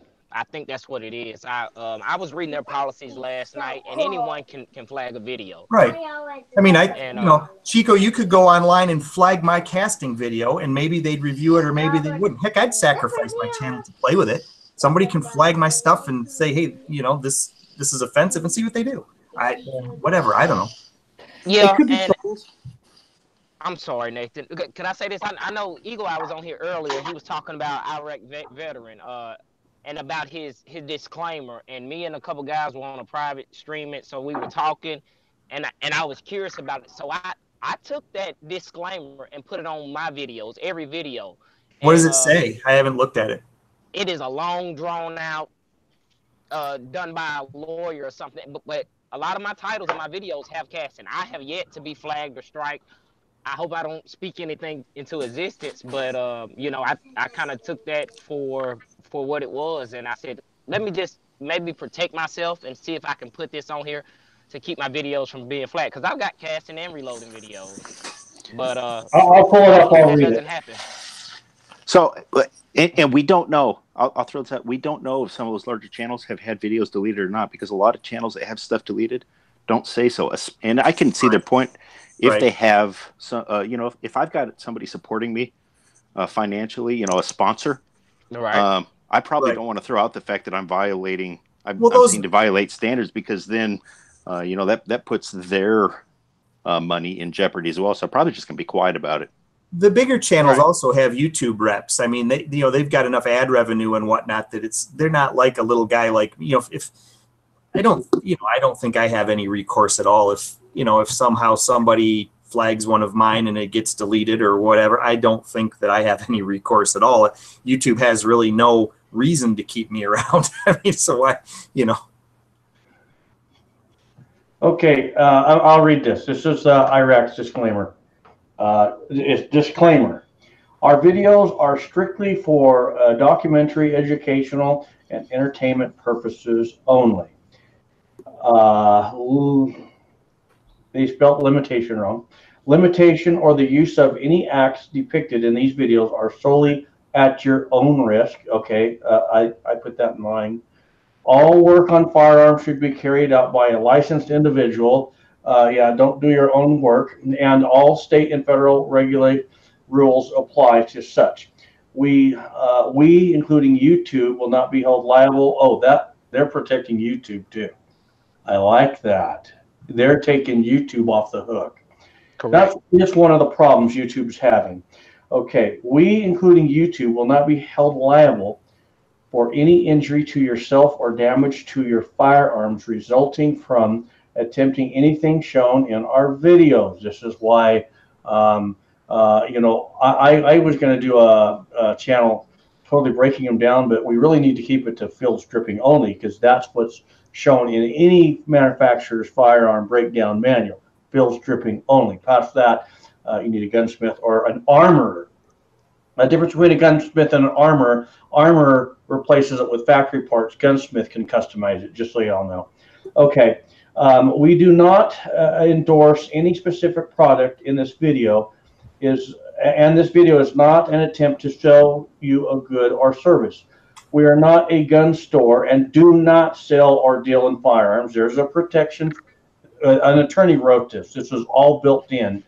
This flipping it over to protect YouTube. Such a practice is heavily regulated and subject to applicable laws. We do not sell parts, magazines, or firearms. These videos are such to watch, and if anyone attempts to charge this, okay. These videos are free to watch, and if anyone attempts to, I think they misspelled this, change for this, expects to charge for this video, notify us immediately. They're saying don't charge for this video. By viewing or flagging this video, you are acknowledging the above. What do they mean by that? By viewing or flagging this video, you are acknowledging the above. They're saying if you flag it, that you're acknowledging that you read that it's not what they're flagging it for. Yeah, man, he's nailed it. That attorney nailed it. Attorney nailed that. Yeah. Oh man, that may or may not mean anything to YouTube. I mean, you know, it might make Eric and Chad feel better about themselves, or whoever pays their paycheck feel better about themselves. But I don't know if that maybe they negotiated something with YouTube. I don't know. All right. They have millions of subscribers. They do. they're well monetized and get away with stuff that I would never think of. But And you know, I'm sure when, as an example, when Hodgson Powders gets a hold of YouTube and says, you know, we've got to pull our ad revenue, they say, oh yeah, we'll leave them alone. They're not going to do that for Highboy. Hodgson's not going to call and say, hey, why'd you pull Highboy's video? You know, we could pull our ad money. That just doesn't happen. You know, I'm using Hodgson as just a blanket example. Right. You know, yeah, yeah. Well, guys, I hate to do it, but I'm gonna have to bounce off. It's running about that time, and I haven't eaten it yet today. So, I will have fun. Yeah, I appreciate you having me on there, Highboy, and everybody from the channel. I appreciate it. And the guys out in the side chat, thank you very much for your content or for your comments. I've had a good time. You have a wonderful new year, and we will see you this Friday on the Georgia Shooting Connection or on any of my videos that might crop up throughout the week. So, What's I'm up? going? Thanks, guys. See you, Nathan. I wasn't aware of the Georgia Shooting Connection until I heard Jamie talking about it yesterday. I'll try and start dropping in on that. But yeah, so I don't know where you guys want to go from here. We covered a lot of ground, but a lot of it's just kind of you know, something that we're all not aware of. So wherever you want to go from here, we can go. You know. Well, I think the kind of the wave top summary is that a YouTube channel is not promised to any content creator.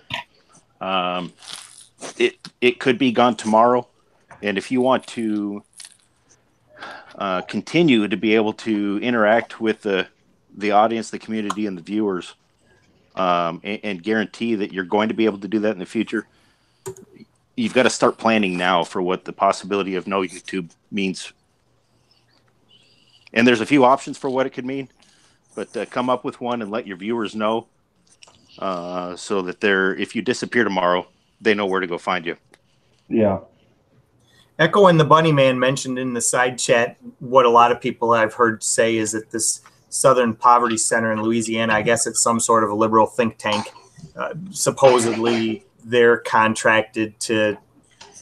Oh, that's not supposed. That's official public knowledge that they are. I don't. Yeah, the YouTube Trusted Flagger program. I don't remember the last time the exact number, but it's something like 10,000 people or something. Yeah. And the Southern Poverty Law Center, extremely left-leaning group, is a part of that. So I wonder why they, you know, let's assume for a second, to be devil's advocates, that they are the folks that are doing the flagging. Why are they offended by you and not me? Or why are they offended by TATV Canada and not me? Part of my guess, and I can't confirm this, but part of my guess is that this is an effort to try to get us to suppress ourselves. So if they poke a little bit, we start to back off because we're scared of getting hit. But if they just come out and schwack everybody all at once, the public outcry is a lot louder, and then the focus is on them. So they want us to censor ourselves versus them having to do it, and then it's our fault, not theirs. Well, okay, and so I'm going to say this, and I didn't really allude to this because I just kind of laid back on it, but all right. One thing, when I was saying earlier when you came on, I said, well, do you think that maybe it's because of the teasers? And I agree, it's probably not because of the teasers, but there is one thing. Even though you have flaggers and then you have YouTube corporate who can view videos, I understand there's a couple ways the world works. And one of the ways the world works is in YouTube headquarters, there are good people that work there. Very few. And it might be those few that maybe help some of us. They're trying to hold their ground. But in that entity, now just think about this. You've got people behind closed doors that they want to be like Hillary Clinton. They're going to bend everything they can, and they're going to make everything turn to their way they can. And they can, like Loads of Bacon just said, they can't go in and clear out all the channels, but they can say, hey, okay, this was our meeting behind closed doors. You know, in the gun community, I've noticed a guy, and his channel is Loads of Bacon. You know what he's got on the side? And these people all go, oh, wow, Loads of Bacon. You know, if we could take him out, then that's going to disorganize all these other little channels, and those are going to dissolve because they won't have nowhere to go. So it wouldn't, if you were a fly on a wall, it would probably be, probably blow your mind that actually YouTube does have little sectors that can operate that way, and they work outside of their regular means, and they can push buttons and do things to someone like him or other channels that others of us wouldn't necessarily see. Along about way, I think that you've fallen under a magnifying glass by someone that they're operating in a way that they're kind of freestyling in there and they're picking on you. That's what I think. And they could very easily be watching this video, and that's why I didn't put loads of bacon anywhere in the description box or the title. I thought about that. I thought, man, as soon as I put loads of bacon, when I made my video this morning and I used loads of bacon, I thought, man, if their algorithm picks this up and they're watching for anything loads of bacon, they'll be on this video. But I hope they are, because maybe they're hearing, we would really like to know what you like to put, because if you want our gun stuff off, but we know what to put, then we'll do that. We'll be glad to do that. I'm a pariah. No. That's what I was going to say. You're the leader of all those rogue reloader dudes. Yeah. Yeah. So I guess the reloader dude would be the leader of the reloader dudes. You're the leader. Yeah, he would. I don't suspect I've got a magnifying glass specifically on me, but I can't confirm either way. And if I do, okay, I can tell you, looking at all the videos that have been deleted, there doesn't seem to be something specific towards the authors of the Reloaders Network. There's a bunch of folks that are getting hit just the same way that don't have anything to do with the site. The initial flagging may not have had anything to do with reloading. It might be, if I had a video deleted, it might be somebody that doesn't like me. They may not like something that I said. They may not like one of my videos. They may think I'm whatever. So they may flag it just because I think this stinks. And then, when it does get reviewed, if it actually does get reviewed, it seems like they immediately say it's a violation of the community guidelines. Well, it sounds like if somebody flags your video for whatever reason, it's against community guidelines. And then in the second take, they'll say, oh, he's got some guns on their way. That's what it kind of seems like to me. So, it's, I don't know. If somebody, I guess if somebody legitimately doesn't like my stuff or legitimately thinks that I'm dangerous, flag away. I guess I'm not going to change their opinion one way or the other. So. Yeah, Curtis is dangerous, guys. I am, without a doubt. But I think there's some validity to what High Boy's saying. You cut the dog's head off, the whole dog dies. You cut the tail, you can still get bit. I'm not into conspiracy theories, but you wouldn't have to have a conspiracy theory for them to operate that way. I don't think conspiracy. If that was their point, they waited too long, because we now have a couple thousand people showing up at the Reloaders Network. Yeah, that's the gold behind it. Well, Jamie, if that's what's happening, they're coming after you because you're like the de facto leader of the Georgia connection. No, that would be Nathan. No, he just hosts it. You're the leader. He just hosts it. Oh, you guys are the Georgia connection?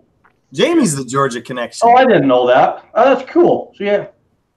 I don't see it that way, Curtis, but I'm glad you have such an opinion. Nathan's like your administrative assistant. You're the man. You're the I can't drive. Okay, what part of Georgia are you in? Okay, I shouldn't ask that. It doesn't matter. The owner of the firearms forum, he's a Georgia boy. He's a good boy. He's the one that got me to get Dylan. He was like, Jim, why you run that horn? You get that Dylan. He has the same accent as you, Jamie. And he's like, get that Dylan on there. And he's a good old boy. I wished I lived by Shooter 45. That's Chico. Chico's the Georgia Dylan guy. He is. He's a sly little fox. Let me tell you something. Is Chico a Dylan guy? Where did he go? He's there. Yeah. He's behind that anatomy of a pew. I am a Dylan guy. I enjoy it, man. What do you got for a Dylan, Chico? I didn't know that. I've got a Betsy Blue. It's a 650. Oh, man, I love it. I love it. Thank you, man. I appreciate it. Don't You Dylan guys better stick together. I mean, they throw rocks at me. Hey, okay, I got to say something. And I'm sorry to say this to everybody, Nathan and Curtis and Loads of Bacon and Jamie. I think that Chico Wiz is one of the most humble guys I have met. You are such a nice person. I appreciate it. It's a pleasure to get to know you, man. Thank you, man. Likewise. Yeah. See what benefits you get when you have a Dylan, Chico? Everybody views you differently. Chico, is that a Hornady? Oh, no, I'm teasing. All the Hornady guys are going, "Oh, you high boy." And High Boy, you just really don't know how humble of a man Chico really is. He's one of the world's greatest fathers to a special needs son that is an absolute credit to his daddy. That's awesome. He is. He's my strength, man. I appreciate saying that, Jamie. Thank you. In the side chats, Walter Bunning says that Smurfs are blue too. So I think that it's only appropriate that from here on out that High Boy is now Papa Smurf. Papa Smurf. I was talking to my wife today about getting some more Dylan, so Papa Smurf. Hey, Chico and Carter, High Boys. I'm kind of a heavy guy. Chico's 130 pounds, soaking wet with rocks in his. Let me tell you something. I'd hate to have to pay to feed him and Carter. Yeah, high metabolism's over here, man. They can put some groceries out of sight in a heartbeat. Well, Chico wise, I happen to think that 5'6" and about $130 is the perfect size. That's me, man. That is me. Tell Tin Man that I think that Curtis is the perfect name. So, hey, Walter Bunning, Hangout link. I just sent it your way. We were holding it for the content creators, but I think we got what we have on, so we got another seat for you. Hey, yeah, and I'll go ahead and let him have my seat. I've got to jump off here. I've got a kid that needs some attention. I appreciate you hosting the pariah on here. Oh, yeah. Anytime, man. You know it. You know it. See you, Bacon. I hope your children feel better, sir. You know, when I moved to the South, I learned this term called hot mess. And when you got several kids that are running fevers and have snot coming out, that's the definition of a hot mess. A hot mess, yes, sir. Yeah.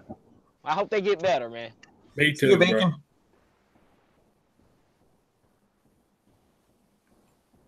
Well, and one more gone. One more gone. What do you guys think of that? Ooh.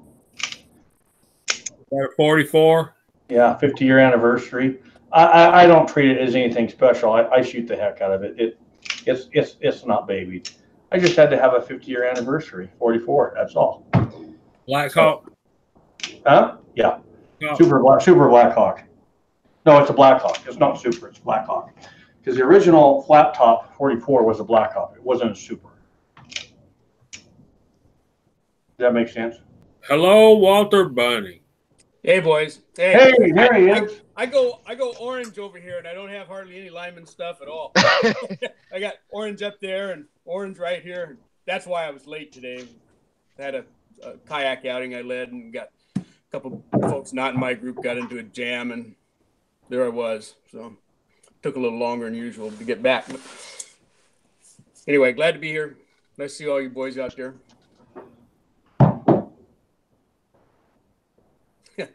Same to you, My sir. boy says, Walter, are you waterlogged? And no, I didn't get wet.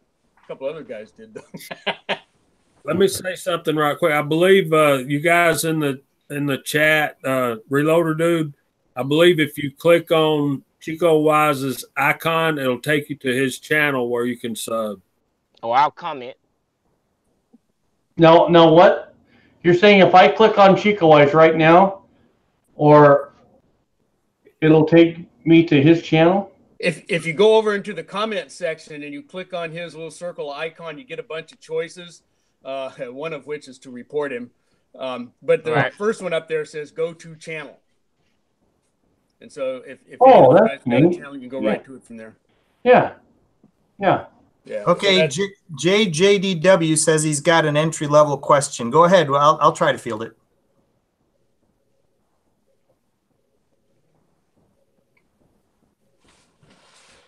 The 3 dots. That's not the reloading question. That's the no. Or I guess this is High Boy's chat. We should make him answer the question. I don't know how to reload. Yeah. You're just a collector. Oh, and I don't have any guns. This isn't a gun channel. It's what you see. It wasn't what it is.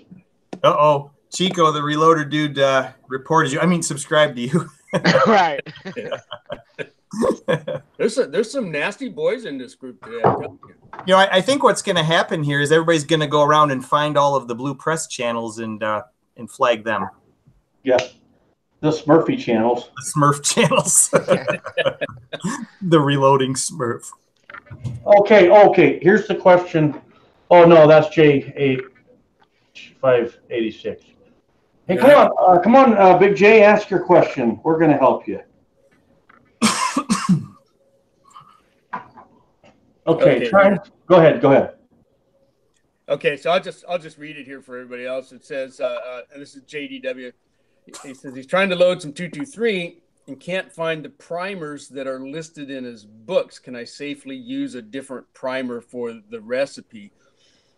So I guess we're saying maybe your manual, Jay, is saying that they used Winchester small rifle primers, and you have CCIs or you have Federals or somebody else's. Can you stick those in there instead?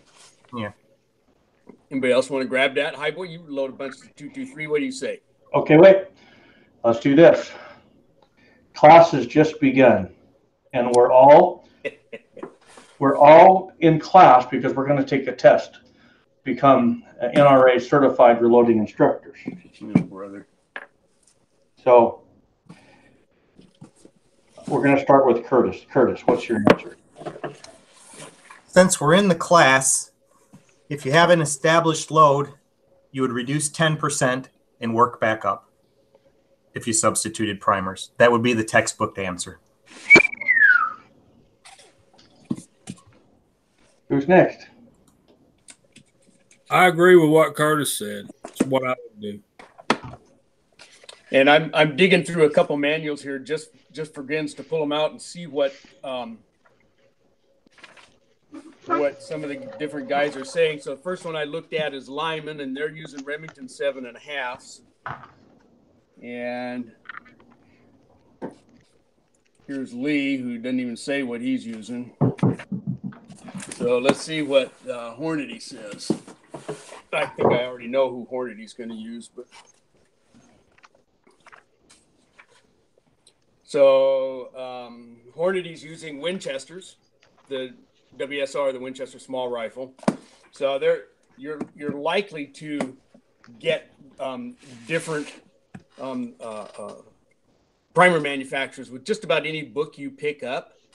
And there's the big ones that are commonly used. They're going to be Remington, they're going to be Winchester, they're going to be CCI or Federal, and there's a couple others that are out there. But yeah, if you got a different primer, don't go all the way up to max and start there. If you're using something different, back it back down at least 10% and then work up your own loads from there, and make sure that those primers are going to work well with your load. And also, and this came up in one of the forums somewhere, and it might have been on one of the Facebook reloadings. I saw a similar question, and one fella is saying, so I used a different primer, but it got me beyond the maximum velocity listed in the book. Yeah. Mm-hmm. And that's not really the maximum velocity is going to be different for everybody. That's not really the maximum that you're supposed to shoot for out of that firearm. That was the maximum velocity that manufacturer got with that particular load that they showed in their data book. But definitely, anytime you change any of those kinds of components, even with different brass, it's start low and work your own loads up, make sure they work. Yeah, safety.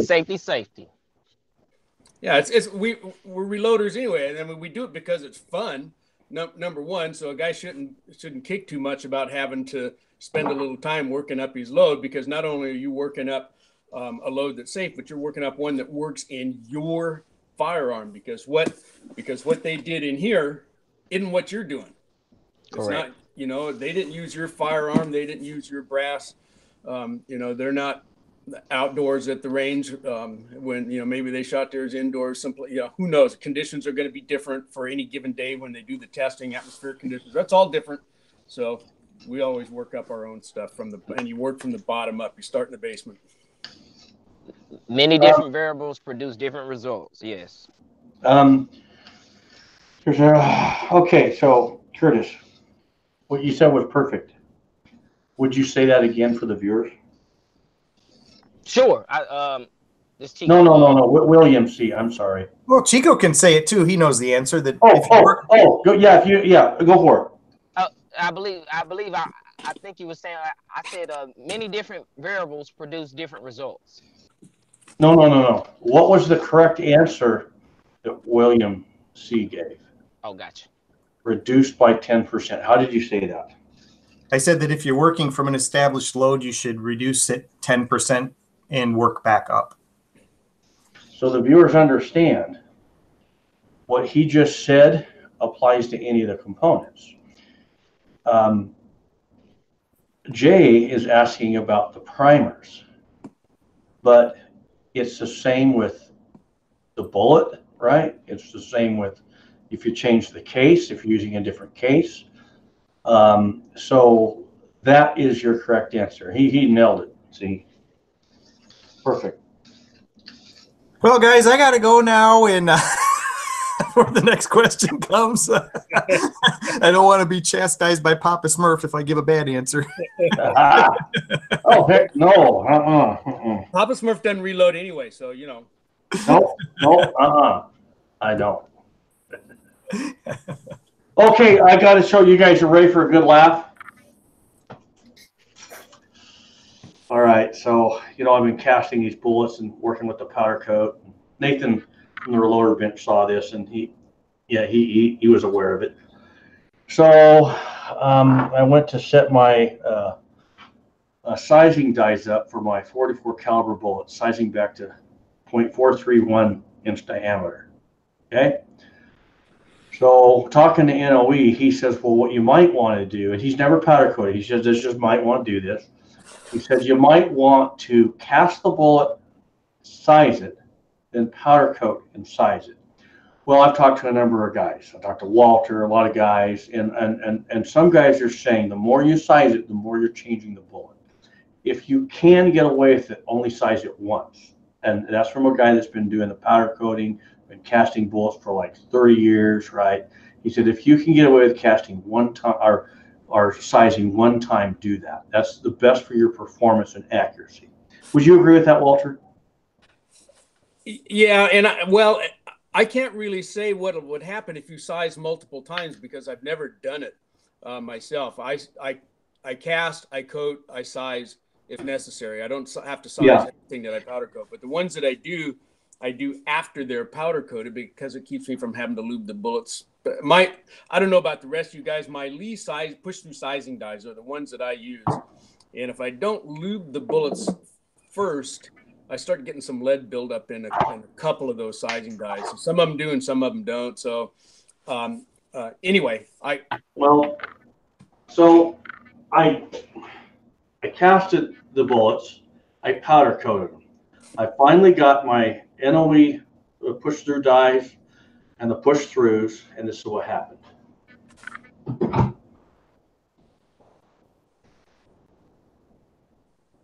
I bit the handle on my Lee. Now it gets worse. So I'm like, no problem. I got a big boss. I mount this big boss here, and I began ripping the inline fab off the bench. I was like, if I push any harder, I'm gonna. And that I was thinking, man, is that rating gonna break? No, it was holding. I was giving everything that I had, right? And I was pushing my legs against that bench and pulling down. And what happened is that is stuck in there. I'm gonna have to drill it out, push it through. But so I think there is something to what Al's saying where I'm gonna have to size it. He knows something. Someone has talked to him about this. I'm gonna have to size it, powder coat it, and then resize it. But what Nathan was saying is these push through, these size dies through NOA he doesn't polish these. So I'm going to have to polish these and possibly bevel them. They're very sharp edges. What's the diameter of those bullets powder coated before you go to size them? What are they running after you? I know what they are, but let me make sure I get it right. That just sounds wrong to me that you should be having that much trouble. That's what I would have thought. Unless they're like 5 thousandths over or something. They are 5 thousandths over. Oh. Okay, so that push through size die is 0.431. This bullet is 0.435, so it's 4 thousandths over. Yeah, that should still go through there. And every once in a while, I have one particular mold that throws just a little bit big right out of the mold, and then when I powder coat it, I'm adding 1/1000th and a half or so is about all I add on a powder coat, 2 thousandths at the most. But even so, they're a little bit tight. And with those bullets, if I start struggling to get them through, I found that if I give them a little bit of a spritz, and not much, just a little bit on a piece of wax paper, lay them out in a pan, put with the Hornady one-shot stuff, which kind of evaporates off and doesn't really interact with the powder at all, so you don't have to clean them off afterwards. Oh, really? Yeah. And Jamie's got it there. That worked pretty well for me. That let those things slip through there, but I think polishing that dye out would help too, with some crocus cloth or some 600 grit wet dry on a dowel, and that trick, you roll it back and forth through there and shine that sucker up, might help a little bit. Of course, you don't want to take so much meat out of there that it's not sizing it to the right size anymore. Compound on a Dremel. Yeah. Okay, Reloader 762. He knows his stuff about powder coating. Never had that problem sizing bullets after powder coating. I never size before coating. So he's okay. Yeah. He's only sizing once. Every time you size it, you are changing the bullet. You are. You're bound to be working that metal a little bit and compressing it a little bit. I mean, most of the meat of that bullet. Are you seeing a lot come down over the base? Are you getting like flashing at the base of those bullets, and are the lube grooves kind of closing over and stuff? These don't have lube grooves. These are okay. Yeah, those are those special design molds where these don't have the lube grooves. They have the crimped grooves. But I don't think that's not excessive, and that's not my problem. My problem is what's inside of that. And I got to tell you something, and I can say this. If y'all want to know something, I put probably 20 or 30% more push on that Redding than I did on this Lee. Redding. Yeah. Not that this isn't good. This is you would never really do this to a press, but as hard as I was pushing against my big boss, and it didn't phase it. I was getting ready to rip it off the bench, and the big boss was like, "How much more further do you want to push?" The handle didn't bend, the press didn't break, nothing. I got to say that was an awesome comparison of the amount of strength that comes off that you can put onto a Redding. Very impressive. And you can try try it, High Boy, and see for yourself whether it changes the performance or not. And Joe Rash is on here, says he casts, sizes, powder coats, and then resizes, and then he says that makes it easier for him.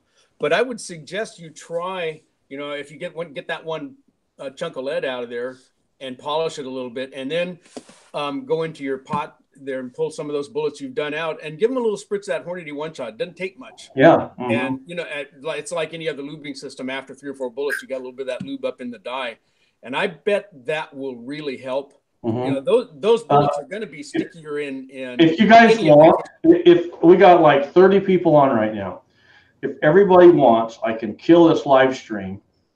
Let me drill this out and polish it, and I can get the Redding set up. and all these guys that are on the panel, if they want to come back on, that's fine. But you can watch me try and do this, and I can measure each bullet, and I'll set the sizer up, everything. If everyone's game, I'm game. We won't let it go over an hour, but it's up to you guys. Yeah, I'd like to see it myself. Okay. What I'll do is anyone on the panel right now, groundzeroreloading@yahoo.com. Send me an email, and I will send the Google Hangout so you can pop right back on. If you and I don't know if it'll be 10 or 20 minutes, but I'll get going and we'll get it set up. Okay. Good deal. Watch me break my bench. Okay, real quick. Chico wise, I want you to call everyone off. Everyone, I want you to type the word out. Chico wise is going to call you out. He's the man in blue, and he's gonna bring this show to an end. Sure. As soon as they start popping up. Let's see. So we got Cameron Braden out, Big Bear 5353, Ratchet Man, Walter Burnin, Reloader 762, William Chaplin, Slimfire 54, JH 586, Floyd Hicks, the Reloader Dude, Joe Rash, Bob Preston,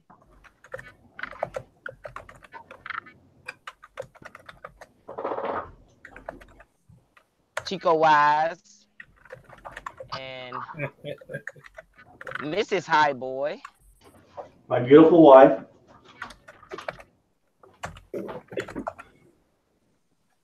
Echo and the Bunny Man. Jeff Moore's Better Led. 76 Highboy. And that is all I'm getting so far. Probably a little slow down here in the dirty South, man. My internet. Grizz 3. How you doing, Chris? Good to see you, buddy.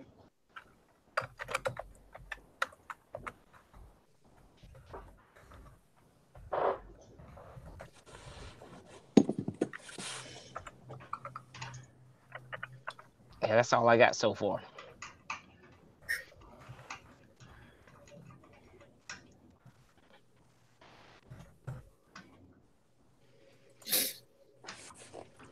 Hey, okay, I'm going to call this live stream some stupid guy with the stuck PC.